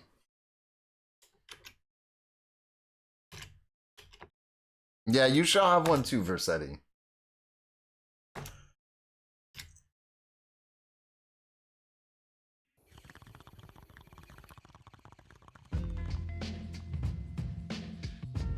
Oh man, I'm not looking for, like, I'm looking at like my vapes, kind of like, you know, running dry in my eye. Can't multiply cause I can't get the apple of my eye out. I gotta die out and maybe dry out. Take a motherfucking tolerance break, cry out.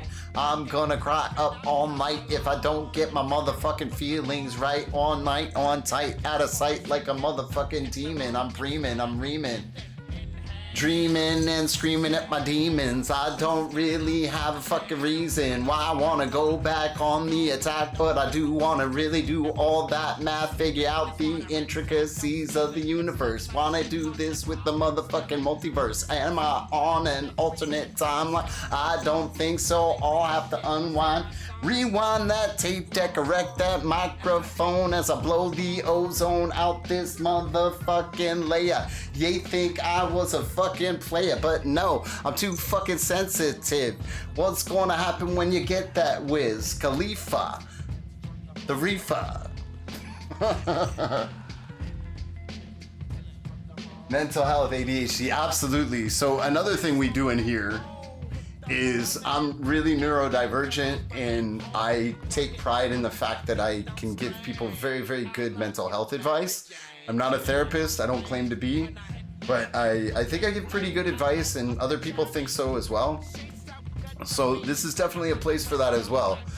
We definitely won't overwhelm the stream with like fucking crazy shit, and I think I negotiated pretty well, weaving in and out of these topics, but I think they're also important to be talked about and addressed. You know what I mean? Like, definitely in my age, I'm 49, dude.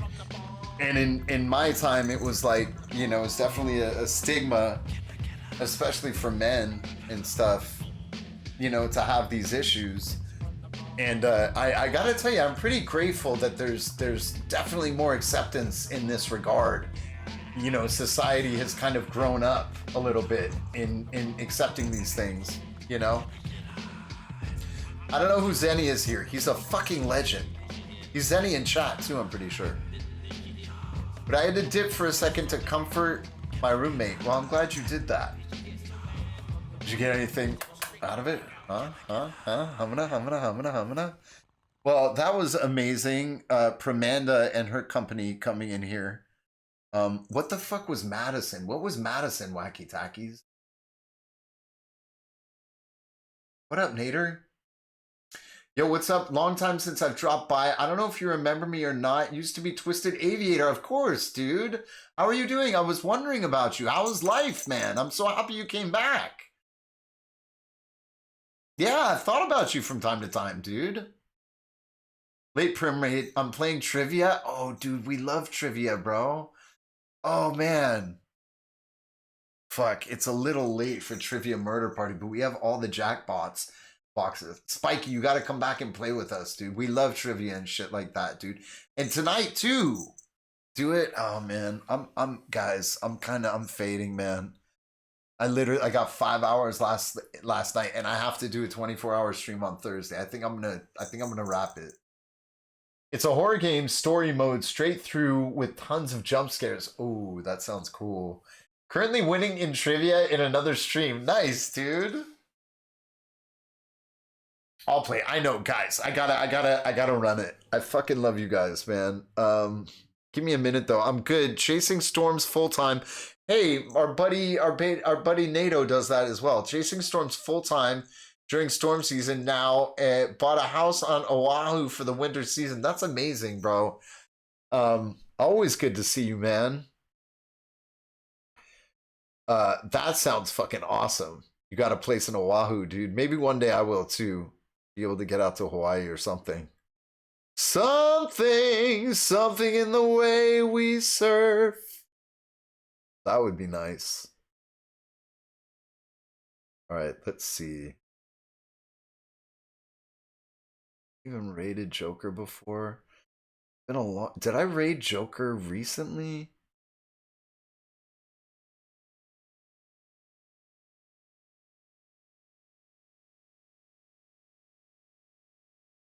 I think we're gonna raid my homie anyway. He's playing. Man, we've known each other for years, and he drops by the stream from sometimes as well.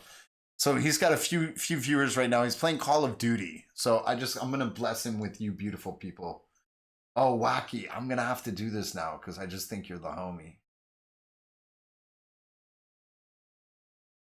Yeah, I'm out, dude. I was on 12 hours last night and I only got 5 hours sleep, so I want to catch up because I have to do a 24-hour sleep stream on Thursday. Wacky. No, Wacky. I got a gift for you, bro. I'll stop by again another night. Good to see you. Hey, it's great to see you too, dude. And I hope you do, bro. I hope you come by again. Always good to see you, man. Okay, Wacky. I mean, this will be a good, like... Why is my shit taking... I gotta do something about this. Oh, never mind. I'm just being an idiot. I gotta do something about this. Alright, Wacky. Wacky tackies. Ah, you piece of shit, Zora. Why aren't you asleep? Oh, oh, oh, ice cold milk and an Oreo cookie. They forever go together with a classic combination. I'm a martial artist, ladies. That's why, because I gotta. Yeah! You should know. Ah! Chocolate, O-R-E-O.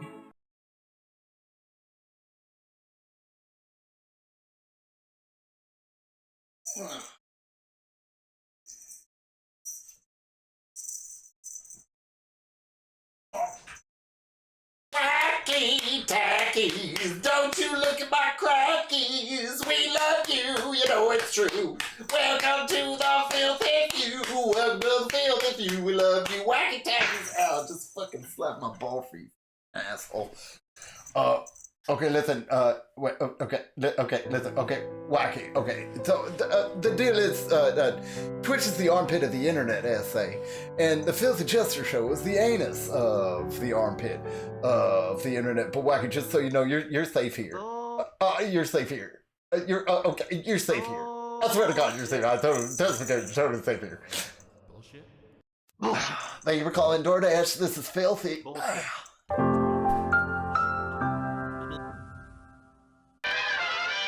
Wacky Tackies, you are the newest member of the Filthy Few, and for that, we are grateful.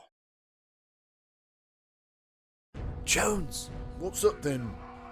Jones, have you ever trimmed the cabbage line? Diced the devil's onion ring? Parted the red sleeves? Have you ever eaten ass before, mate? Oh, yes, I do love such a thing. Good, good. So, Jones, considering we are going to have to wait hours to only be violently slain by invading hordes, would you like to eat my ass? Oh, no, mate. Me mum wouldn't like that much. Watch S. Johnson over there. Right. Johnson? Yes, sir! My God, man, I'm right here. You don't have to yell. Yes, sir! Johnson. Yes, sir! Have you ever eaten ass before?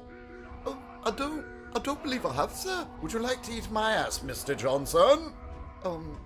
But oh, don't make me make it an order, Private.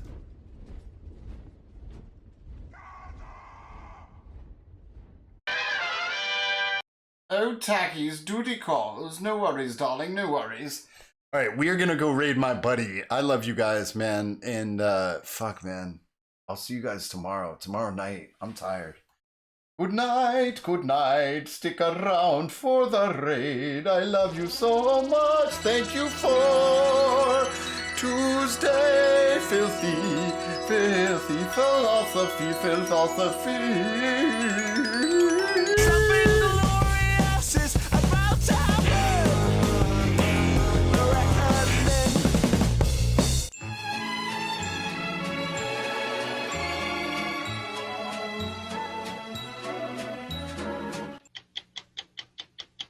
If you'd like to make a call, please hang up and try again. If you need help, hang up and then dial your operator. He traveled far, he traveled long, on a magical quest for a mythical bong. He traveled far, he traveled wide, on a mythical quest for a magical high.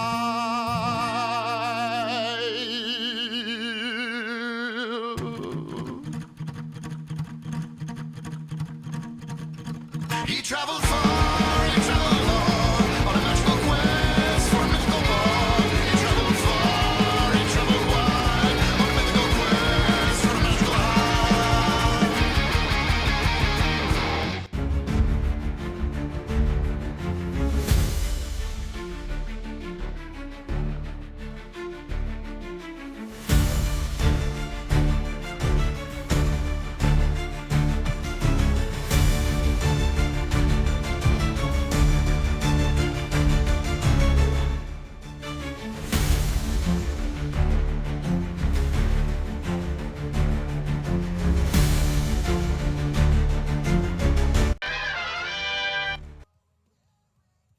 Love you guys. Good night. See you tomorrow.